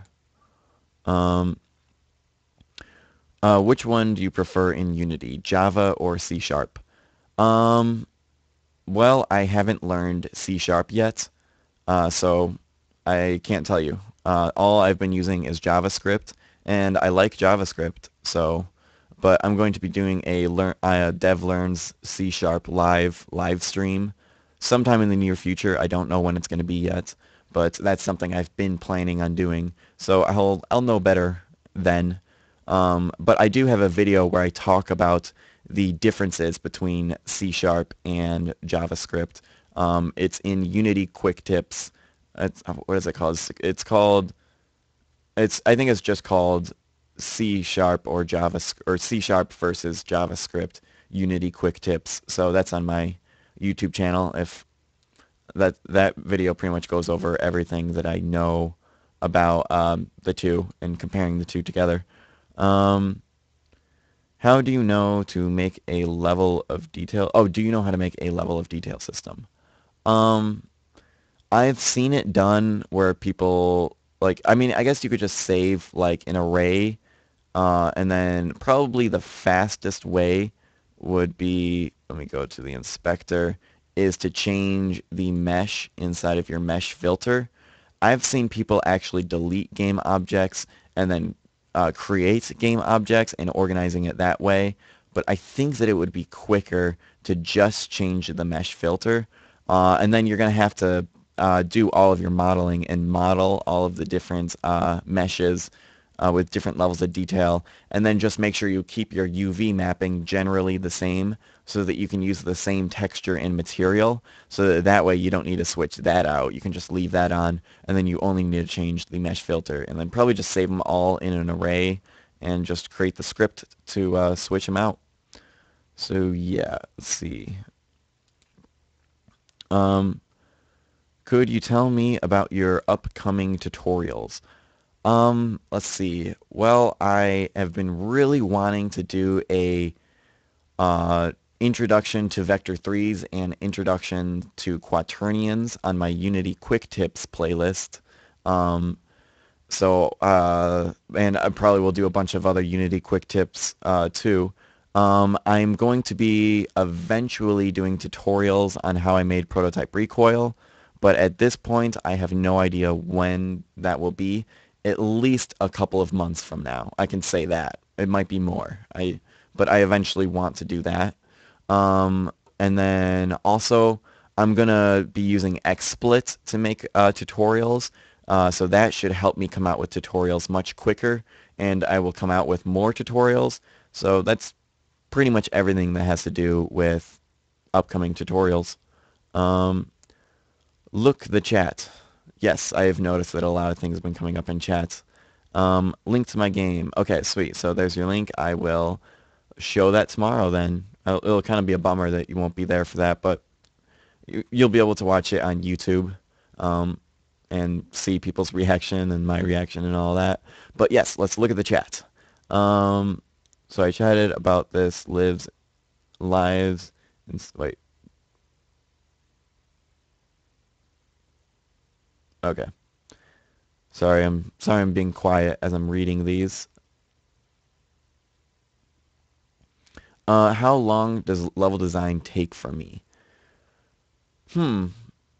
It's probably one of the quicker things. Um, as far like prototype recoil, coming up with the ideas for the level design was kind of tricky. In prototype recoil, what I ended up doing to make all of the levels is I kind of started with an area and I just built off of the area and I just kind of kept building it. But it probably took me 2 hours per level, maybe something like that is probably what Prototype Recoil took me. And I didn't do any sort of like artwork or anything for Prototype Recoil, so I'm guessing, or I'm talking about the actual Prototype Alpha that I publicly released. Um, I'm gonna guess that it's gonna take me 3 hours per level from now on. Maybe I can come up with a quicker way of making it. Like maybe once I get some practice, it'll start happening faster. But I guess that's a rough ballpark for you. Um, Whatever. Just check distances, then swap out. Okay, he's talking to somebody else.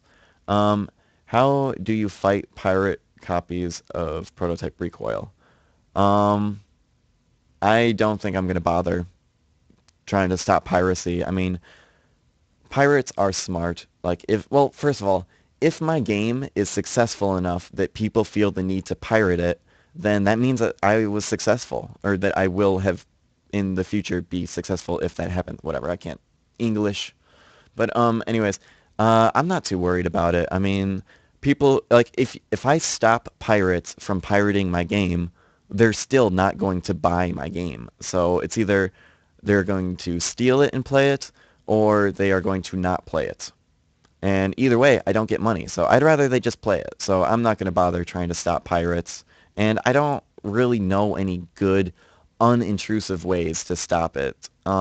I know I'm going to use Project Stormos as an example because Rob Storm made a pretty good anti-piracy system where you have to log in every time you play the game, which is a little intrusive because like say you're playing it and you don't have an internet connection, that would be annoying. It hasn't happened to me yet. It like his system has always worked, so it's not like a what was it error 32 inside of Diablo, like that whole thing. So that hasn't happened to me yet for his game, where I can see where it might be annoying, but but the way that he was selling his game on his website and like the way he was distributing it, it really made sense the way he did it, and I can understand why he did it that way because it was like if he didn't do it, the game would be way too easy to pirate. Um, so like I guess there is a difference between making it blatantly easy to get the game pirated. Like pretty much like if you just put a link, like if you just put your game on Mediafire and you just don't, you know, if you just let it out there, then yeah. But if you, I'm probably going to distribute it through Desura, which I think will stop most pirates. Not all of them, but most. And once again, if I get pirates, I consider it a good thing. Just as long as the pirates tell other people that they like the game and tell all of their other pirate friends and hopefully maybe some of their pirate friends have friends who are non-pirates. I don't know. Um, See, the problem with answering questions in chat is they come so quickly. Um, What resolution should you use when baking light maps? The highest resolution that you can without having too large of a file. So if you bake it and the files are too big and your game is just too big, then make your file smaller. But I think Unity usually like stops the resolutions from getting too big. And like if you're making a web player game and you want it to download fast, you're probably going to want to use a lower resolution and sacrifice on how good it'll look. Because I mean, Unity Beast light mapping does blend the light mapping pretty good, so you can get away with having a low resolution light map that still looks pretty good. Um, so sorry, I don't have any particular number for you. Um, where are you going to sell your game? Is there a CD key tutorial on YouTube? Want a link? Oh, and there is a CD. Yeah, sure, link it to me. That sounds interesting. Is it within Unity? That'd be kind of interesting. Just in general, though. Yeah, that would be pretty cool to have a CD key. I don't know. Kind of old-fashioned CD key sort of system. I mean, chances are I'm just going to sell the game on Desura. Let me go ahead and no, I won't open it up right now, but I'll type it in a notepad so you can see how to spell it. It's Desura. So let me go there and go there, Desura. So yeah, that's probably what it's like a indie version of Steam. So that's probably what I'm going to sell the game on. So yes, um, PHP is hard. I've never used PHP, so I guess I wouldn't know. All right. Uh, do I like pixel art? I do. Um, I don't like pixel art.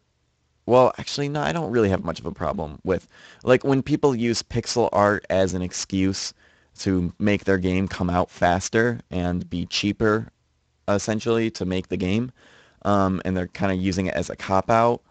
That actually doesn't bother me too much because that means that they're focusing on the gameplay. And pixel art looks cool. I think another thing about pixel art is that there is real skill that goes into pixel art. And I think some people think that pixel art is just easy. I mean, it's probably easier than other arts, but it yeah, it definitely does take skill to make good pixel art, and like there's like to be able to like take a limited number of pixels and still make it look really good and get like shading and stuff like that. It's really hard. And I can definitely appreciate when I see good pixel art. All right. Next question. How would you make a decal system like in MMOs when you use an ability that has an area of an effect uh, that adapts to the terrain? Not all right. So you want a particle effect? Oh, I see what you're saying. Um, for your case, you might want to use a projector. What you could also do, actually, what would probably work better than a projector is make a directional light and have it say like float above the player. Um, and you can have your directional light grow and shrink, and then you just put a light cookie on your directional light, and then put the calling mask on that directional light to only affect the terrain, and then that way you won't see it on the players, you won't see it anywhere besides the ground.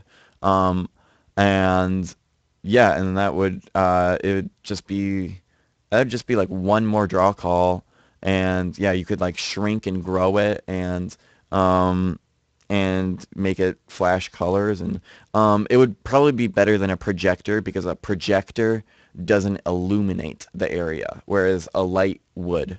So there's a chance that it would be hard to see a projector, but you would pretty much always see the light. So yeah, light cookie on directional light with culling mask. That is probably what you're going to want to do. Um, or at least that's one way to do it. I'm sure there's many other ways. Um, Making your game browser-based would stop the need to pirate, right?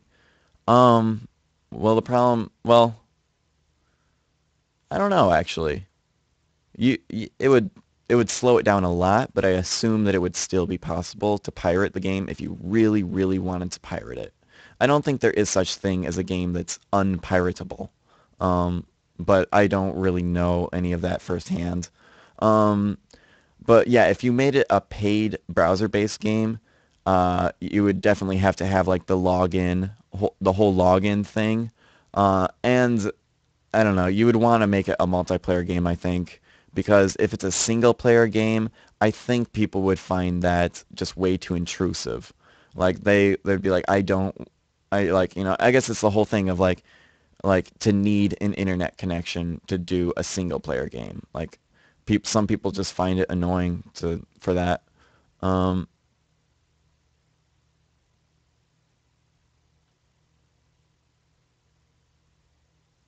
okay, here is an example. Are we looking? Ah, yes. Perfect. That's like exactly what I was thinking in my head. So let me turn on the magnifying glass so you guys can see. But yeah, directional light would do that. It would look just like that if you're doing the system that I described. So yeah, you could definitely pull off that effect exactly the way you see it there. I mean, pretty much you'd only be able to make it one color. You wouldn't be able to do multiple colors. So yeah. And I don't think you could also make it black. If you wanted to make it black, you would make it a projector. But any other color besides black, yeah, you would want to use a light, directional light. Um, oh wait, here's a question that I missed. Uh, where are you going to sell your game? Oh, okay, no, I did read that question. Okay. Um, where were we? I think we were right here. Um, could you tell us about some famous YouTube channels and sites for Unity development?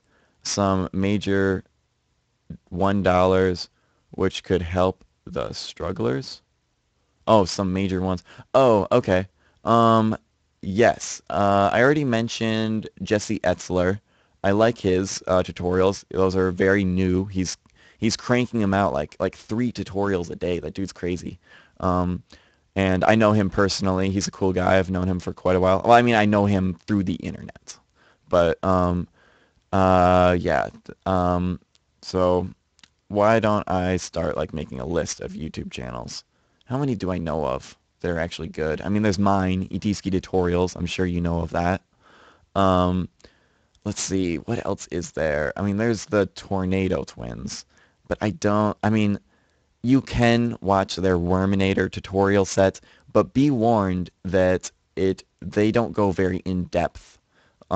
They just scratch the surface and they tell you how to make it work on your computer, but they don't tell you why it works, which is the major problem that I have with the Tornado Twins and recommending the Tornado Twins to people. Because I feel like, yeah, if you want to make a Worminator game, they have pretty nice tutorials, but you don't get the good knowledge that's really like that you really, really need and want. Um, so yeah, let's see. Yeah, let me pull up Jesse Etzler's YouTube channel one more time because oh wait, actually, I already have it right here. Actually, I could. Oh no, I moved my Twitter. I put it in the Twitter, so I gotta now move it over there, and now I gotta fix my Twitter. All right, it was like good enough. Okay, cool. So yes, here is Jesse Etzler, and that is his YouTube name. So he has been coming out with a lot of great tutorials lately. I'm trying to think of other ones. Other ones. Um, yeah, and then I don't know. I can't. I should make a list on my website. That would be good. I know he's the only one that's coming to my head right now. All right, let's continue on. Um, okay, that was the one I just read. Um, have you ever done a tutorial on light mapping? If not, will you? I probably will. I haven't yet. Um, there's really not much to it. It'd be a pretty quick tutorial. I'd probably just do a tutorial on dual light mapping because that's probably the most commonly used light mapping. Um, okay, there's the CD key tutorial. I'm going to open that in a new window, and Hello everyone. Today I what we're going to be will doing is we're actually put going this to in be my watch creating later playlist, a and there we go. So yes, yeah, I'll do a tutorial on light mapping eventually. Oh wait, oh, did the stream stop? The stream's frozen for me. It says it's still going. It looks frozen. I'm gonna wait until it comes back. Could you guys let me know in the chat? Is it frozen for you or is that just for me? It is frozen. Can you hear me? Let me know if you guys can hear me. No, good for me. So it's just frozen for me. So everything is okay? All right. Weird. It's frozen on my computer, but if you guys can see it, then it doesn't matter. All right. Not frozen, not frozen. Okay, good. Okay. Let's move on. Um, looks like you didn't receive it. How to generate geometry on the fly. Oh. Oh, it did look like you sent it to me twice. But yeah, that is the question that I was talking about earlier. I don't um, yeah, I mean if you wanna create geometry inside of Unity, there's Pro Builder. But if you want to do it on runtime, yeah, you would kind of need to manage all of the vertices and all of that stuff manually through commands. I think it's I think it's just under mesh. Like I think let's open up Unity scripting reference and see what we can find. So let's open up a new window, open up the Unity scripting reference, and let's see what is under mesh. So let's go A, B, C, D, E, F, G. Here it goes. Um, yeah, I think here is where all the information that you want is going to be. So let me go ahead and make it bigger so you guys can read it.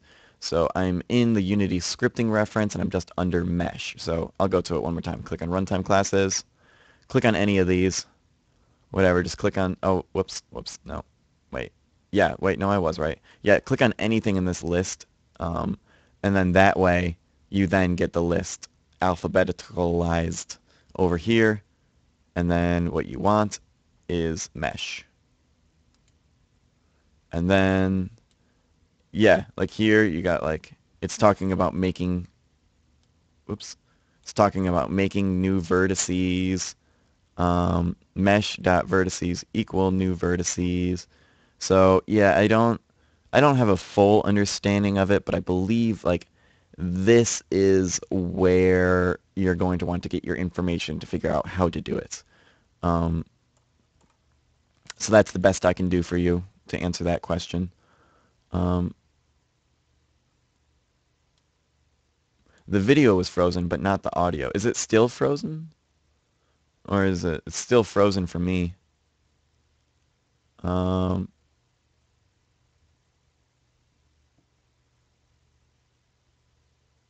huh. Well, as long as you guys are reassuring me that it isn't frozen.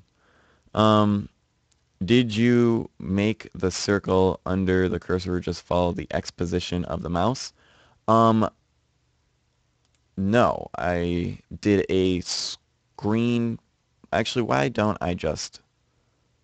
I'll find it in the hierarchy. Um, where is it? It's just called cursor. I thought it was. Yeah, here it goes. Cursor aimer. So it's actually a plane uh, with a transparent texture on it. And here's the script that I used. I will turn on the magnifying glass so that you guys can see the script or parts of it. cursor script.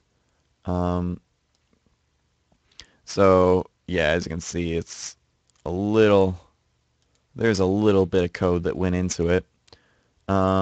But mainly what I used was a screen to world point. Oh, and then I did use the mouse X position and Y position. Um, and where am I? Um, yeah. So yeah, so the main function that I used was the screen. Whoops, where's my mouse? Screen to world. Wait, you can't see my mouse. That's weird. Why can't you see my mouse? Whatever. But that is the main function that I used right there. Um, and then I did some other stuff to just make it align up with a basically a 2D playing field for the mouse to go on. Um, and yeah, that's pretty much how I did it. Probably, I mean, I'm probably going to do a much more in-depth once I actually eventually do tutorials on how I made this whole thing. That could potentially be a standalone tutorial too. I should have tutorials going over how to use those like screen point array and all of those functions because those are all very useful and can be used in many different ways. All right. Shooting for a 2.5 hour live stream again? Looks that way. We're at 2 hours now. I mean, I said in the video that I was like they're all gonna be 1 hour, but who cares? I mean, it kind of looks like things are starting to slow down, so I'll give it a little bit more time.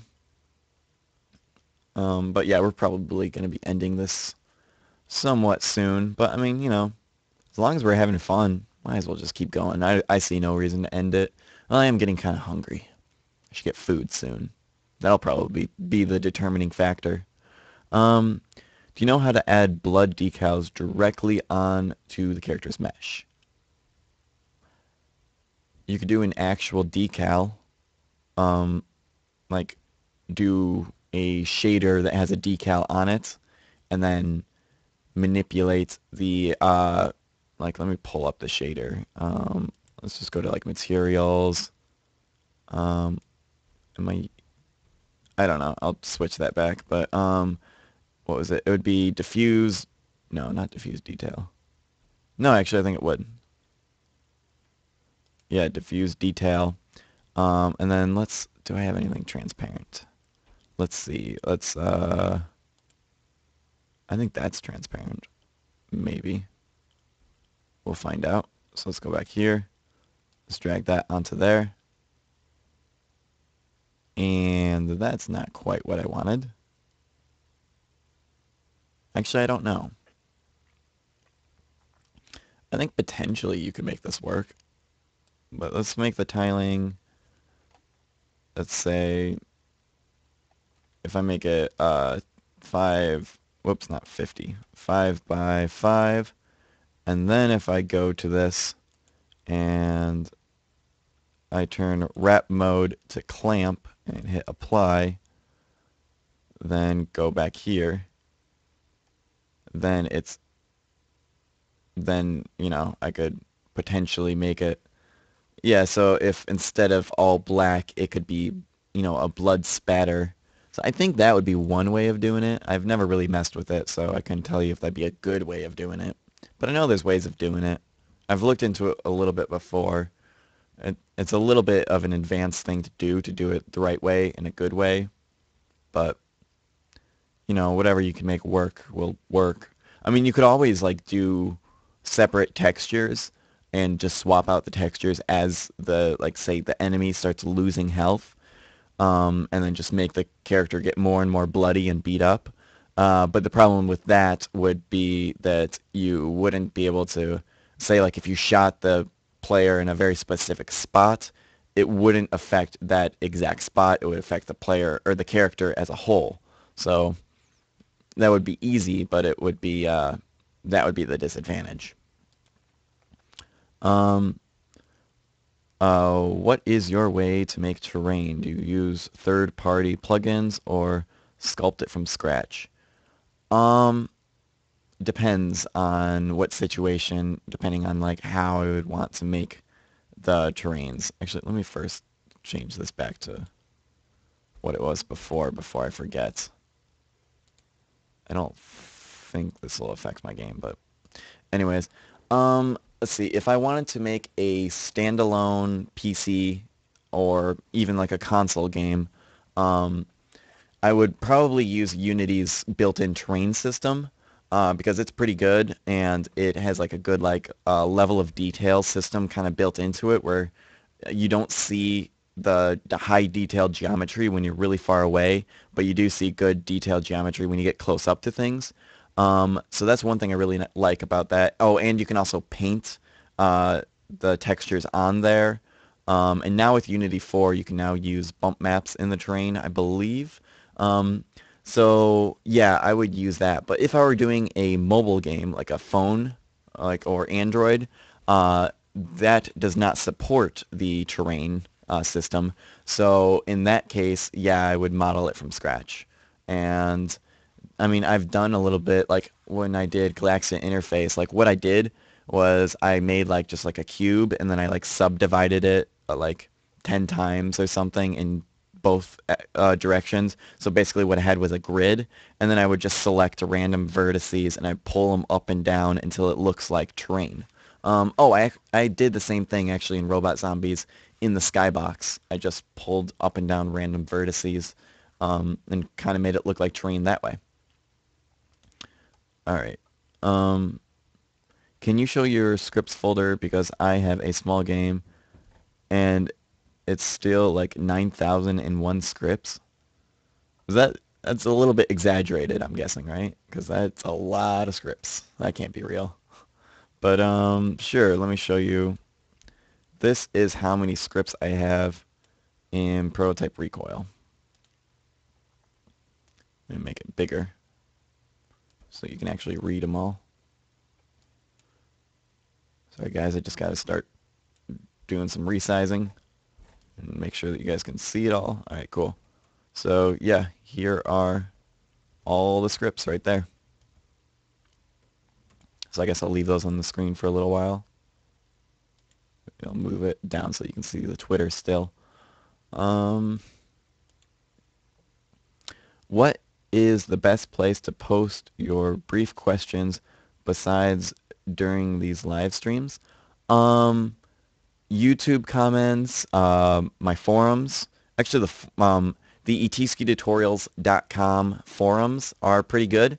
Um, it's yeah, it's actually pretty good. I mean, it's not like a huge community yet. I think there's only like 32 people logged in on there, but I'm always checking in on that. There's also just the Unity forums, but that's not specific towards me. I'm guessing you already knew about the Unity forums. Um, and YouTube private messages, YouTube comments. I see a lot of people also helping each other out in the YouTube comments a lot. So yeah, I mean, pretty much like the way I kind of do it though is like if somebody sends me a question that they need help with, like I will just I'll read it and then I'll look at it and think um, like if I know the answer off the top of my head, I will try to answer it. But if I don't know the answer off the top of my head, I don't have enough time to reply to everybody and tell them like that I don't have uh, information or I don't have time to like troubleshoot with them. I used to do that when I first made this YouTube channel because you know it wouldn't happen very often. But now I just don't have the time. But like, you know, like if I can help you and I know the question off or I know the answer off the top of my head, I will. So yeah, hopefully that answers your question. What game ideas would you give to a young indie game devs? Um, what game ideas? I don't know. I mean, it really depends on, like, you have to be interested in what you're going to make. I can tell you which ones to stay away from when you're first starting out. I'd stay away from MMOs. Um, normally I would say stay away from first-person shooters, but nowadays you can really get into first-person shooters pretty easily. So those are an option now. Multiplayer first-person shooters, I wouldn't do that for your first project. Um, but once you get the hang of Unity and you feel comfortable with it, and you go, yeah, I could do a multiplayer first-person shooter now, then you're ready. But I mean, I wouldn't do that for your first game. And I see a lot of people think that they want to do that for their first game. And MMOs, like I know MMOs are just harder than they sound, I think. And that's a common thing that people, yeah. Um, yeah, pretty much like uh I would just ask the person like what games they like to play, and I would help brainstorm with them for their particular situation, but I don't have any across the board ideas that I would give people. Um, why is it so laggy? Well, it's frozen for me. So let me open up a new window and see. It's probably going to play a commercial, but let's check out the quality. It looks good for me. It must be where you're viewing it from. Um, it might be a little laggy. Is the computer screen laggy for you, or is it the video of me that's laggy? I'm not really sure. I'm still new to this whole Twitch thing. Um, Oops. Okay. Why are you guys so afraid of MMORPGs? Um, I'm not terribly afraid of it. I just think that like, I'm not afraid of it. It's not something that interests me. I don't usually play MMORPGs. Um, but also just having, like, a system where people can, like, first of all, it's one thing to get people into a single multiplayer match together and to be able to play with each other and fight each other. And then once, like, I mean, that's doable. But with an MMORPG, you have to take into consideration that you want things to like save and be the same way that they were when you leave and come back. And there's going to be people always coming in and leaving, and you have to keep track of an entire world as opposed to just one room with like a couple of people in it. And each of those people have to have their own quests, and all of their own leveling up system. So I mean, I guess, maybe it probably is one of those things where people do say that it's harder than it really is, but nonetheless, I think it still is harder than people probably, that beginners usually think. Like, I see a lot of beginners, like, that just like MMORPGs, therefore they want to make an MMORPG. But that's just one genre where you don't want that to be your first game. Like I would say don't have that be your first game unless you really, really like a challenge and you like headaches and not knowing what you're doing. Like you should start with something simpler first. Um, how did you get into making stuff with Unity? Um, Actually, what it was I took a game design class. It was what was it? I think it was video game culture actually. I think that was the particular class that it was in. I've only taken like two college classes, and they were fun, but they weren't super helpful. It was one of them was it was really more intro into modeling than it was intro into video game design. Um, but one of our assignments was to join a game development community, and I joined gamedev.net, I think it was, or game dev forums or something. And on there, somebody told me about Unity, and that's how I found out about Unity. And I was like, this is what I need to make a game. What I did was like, I took off school, I took off work, and I just lived in my parents' basement, and I just didn't stop until I made an iPhone game. And that's pretty much how I got into Unity. Um, I have an account system that I made running inside of Unity. Can I show it to you tomorrow at the live stream? Yeah, awesome. I'd love to see that. That sounds cool. Definitely show that off. Um, Unreal Engine or CryEngine 3? Um, CryEngine 3 looks really good. The Unreal Engine also looks pretty good, but I don't think it's been updated in a while, and Unity, I think, has pretty much caught up to the Unreal Engine. I haven't used either of them, so I can't say personally. Oh, one thing that I have been wanting to do is to try to get the guy from Wolfire Games to make a video describing the differences between making a game in the Unreal Engine and making a game inside of Unity, since that guy who's made Overgrowth, so search him up, Wolfire Games, that dude's awesome. But I really, because he's making an amazing game inside of the Unreal Engine, and he's also made multiple really, really cool games inside of Unity.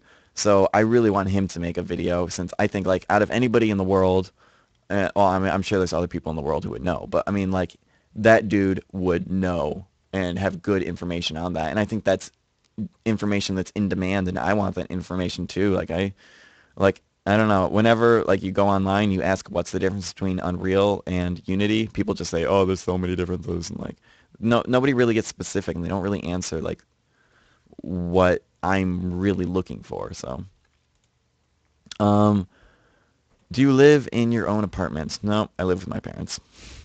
Kind of a loser, but one day, one day I'll make enough money making video games to not live with my parents. But I mean, hey, I'm saving a lot of money on rent. UDK 4 will be awesome. I haven't heard anything about that.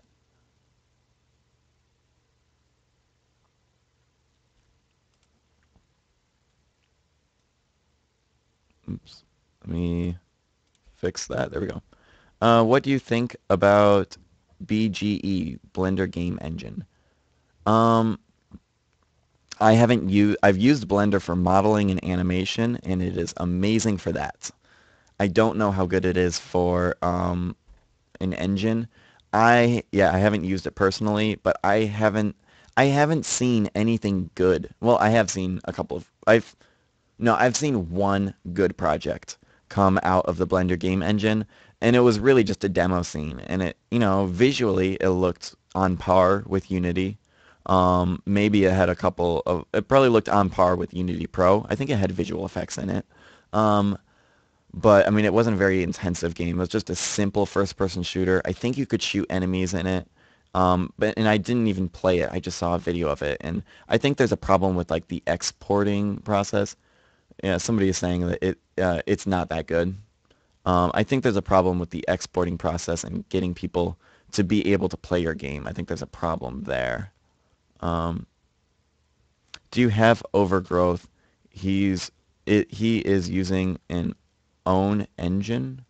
I thought he was using the UDK engine. But I haven't bought it, no. Um, just low on cash. I don't know, I feel like I've seen so many videos of it that I don't even need to play it. But I kind of would like to play it. Um, Wolfire uses their own engine for Overgrowth. They do? I'm going to have to look into that. I could have sworn they were using Unreal. I could have sworn they were using Unreal. If they made their own engine from scratch, that's freaking amazing. I could have sworn they're using Unreal, though. Have you heard about Starbound? I think you will love it when it comes out. I'll check it out. I might have heard of it, but I don't think I've seen anything on it. Have you heard of this? I guess I will check it out to see. Unreal Engine 4. Corporal Dwayne Hicks, distress. My unit has suffered immense casualties on LV-426. In space, We got Marines dying in there. they say no one can hear you scream. Oh, They were wrong.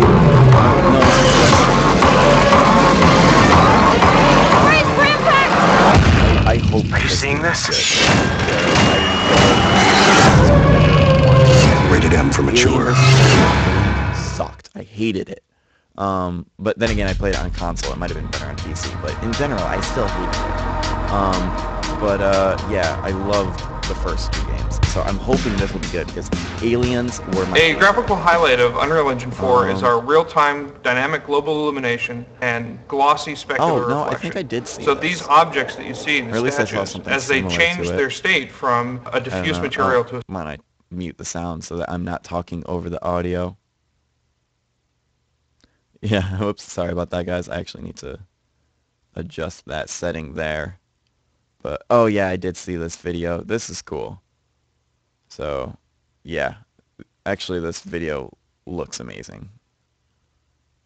Okay, earlier I said something about how Unity. Well, no, I'd say Unity is still on par with the UDK engine if you get the right shaders. If you're using all of Unity's default shaders, like I usually do, your games aren't going to look as good as Unreal. But I think if you get the right shaders, you can make it look this good, or at least close to this good.Maybe not exactly. No, I think you could. I mean, those shaders can do a lot of stuff if you know how to use shaders. Overgrowth has been developed in Wolfire's Phoenix engine. Alright, enough people have told me. I guess I must be wrong. That is amazing. That guy's even cooler than I realized. I could have sworn it was Unreal, though. Well, I guess then my whole idea of him making a video talking about the difference between Unreal and Unity is out the window now. But, yeah, that's really cool that he made his own engine. Overgrowth uses the Phoenix engine. I'm going to look into that later. That sounds really cool. What made me think that it was in the Unreal Engine? I don't know.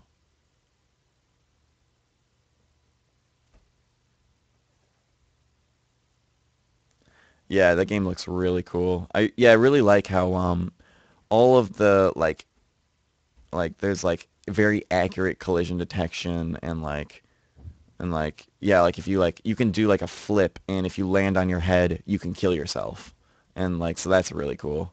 Yeah, that game looks really amazing. Wow, these visual effects look amazing. Holy crap. Dang. Dang, maybe I didn't see this video. Maybe I just saw a video that was using the same room that he was testing out all that lighting in. But dang. Yeah, I used to want to look into Unreal. I sort of still do. 'Cause it does look amazing. So, I don't know, maybe one of these days, but Unity, I just love the community that is behind Unity, and all of the information for Unity. Wow. That does look amazing. Wait, am I allowed? I think I heard something about whether or not you're allowed to watch movies on twitch.tv. Maybe technically I'm not allowed to be doing this right now, but I think that might just be movies, like actual movies that you go to the theater to see. Whoa, that is so cool. But I wonder if that includes YouTube videos. I probably should look into that, but holy crap, dang. I'm going to watch this video again later. I'm going to put it in my watch later list. Holy crap. Alright, well, I'm going to exit out of that now since I don't know if I'm actually legally supposed to be watching that. The video should be okay, or that video should be okay. Okay. Yeah, I assume that watching actual movies, you play the video only for educational purposes. Yeah, I guess that's true. It was for educational purposes, and I had them audio muted, and it wasn't even full screen, so whatever. But yeah.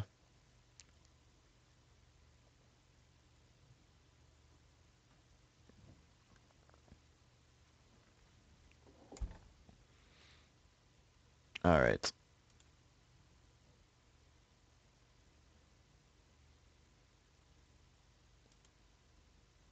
Check this out. Yeah, I saw a couple of the things from this DirectX 11 contest. The winner? Let's watch this video, or at least a little bit of it. I'm going to skip. Russ Limited, and I'd like to present to you what we've been hard That's at work on this past month. pretty awesome looking. Is this the audio? Yep. Dang. Yeah, that looks really good. So yeah, you can do some crazy stuff with DirectX 11. Let's just skip through it. Dang, that does look nice. Dang, that looks really nice. Dang. I'm so glad Unity now has DirectX 11. I mean, I probably won't personally use it for a while. Actually, I don't think I'll ever personally use it. I'll maybe eventually get, like, you know, somebody else's DirectX 11 stuff and put it in my game, like from the asset store or something, or if I collaborate with somebody who's good with DirectX 11. But shader programming, I don't think that I'll ever get into it. It's too much work for me. It's not my thing. I like behavior, like game behavior better. Um, yeah, I've never been, I don't know, I started getting into it once, learning how to do shaders, but then I kind of realized, like, it takes so much work to get good at it that, I don't know, maybe I'll look into it in the future. Who knows? But yeah. All right, what time are we at? We might be close to a 3-hour live stream. All right, we're hitting the 2.5-hour mark. We should probably end the... yeah, I'm going to end the video now and get some food. I haven't had breakfast yet, so I'm pretty hungry. So, yeah. Yeah, I guess, I mean, might as well end the video now. So I'm going to upload this to YouTube. So for... Why am I announcing? For the people who aren't here, like, if you can't hear me, you're not here. What am I even talking about? But yeah, thanks everybody for sticking around. This has been an awesome live stream. I guess I might as well check this last tweet. Is anybody interested in doing a group ad development project? Oh, group app development project. We could build a team of individuals, but build an amazing game. Well, I guess that is more of a question for you guys. I'm currently busy with all the stuff that I'm doing right now, so I'm not available to do that. But yes, for anybody who wants to check out, there's his Twitter name, so you can get in contact with him. Well, the best thing about Unity is that you have the pro version and a small team. Oh, I already saw that comment. Or maybe I saw it in here. I think I saw it in the chat. I don't remember. But yeah, that's true. If you have good coders, good artists, that's another huge thing. It really comes down to your artists. If you have a crappy artist and all you have is cubes and spheres in your scene, it's still just going to be cubes and spheres no matter what engine you're in. So it really comes down to, like, good artwork is just good artwork. Like, you can't make a game look good without good artwork. So yeah, I mean, that really comes first over what engine you're working in as far as what the game is going to look like. So yeah. All right, well, I'm going to end the live stream. Thank you, everybody, for sticking around. This has been the biggest live stream that we've had so far. We've had a maximum of 40 users or 40 viewers during this live stream, which is totally awesome. I'm going to keep on doing live streams. The next live stream is going to be tomorrow, Sunday, February 10th, 2013. 2 p.m. Eastern Standard Time, the same time as this live stream was today, and that is going to be a show your work. So for those of you who don't know the whole concept, basically just we're going to do the same thing with just Twitter and have people send me links of their work and anything that they have made that has to do with video game design. It doesn't have to be a full game. It can, and if it is a full game, it has to be a web player game in order for me to play it. And so pictures, videos, or web players is what I'm going to allow in it, and I think that's a pretty broad range that can cover almost anything. So yeah, if you have work that you want to show off, you want to show it to me, and you want to get everybody, the community's feedback, or just everybody in the live stream's feedback, yeah, that will be tomorrow. So until then, I will see you guys later, and keep making games, and thank you for tuning into this live stream. It's been awesome.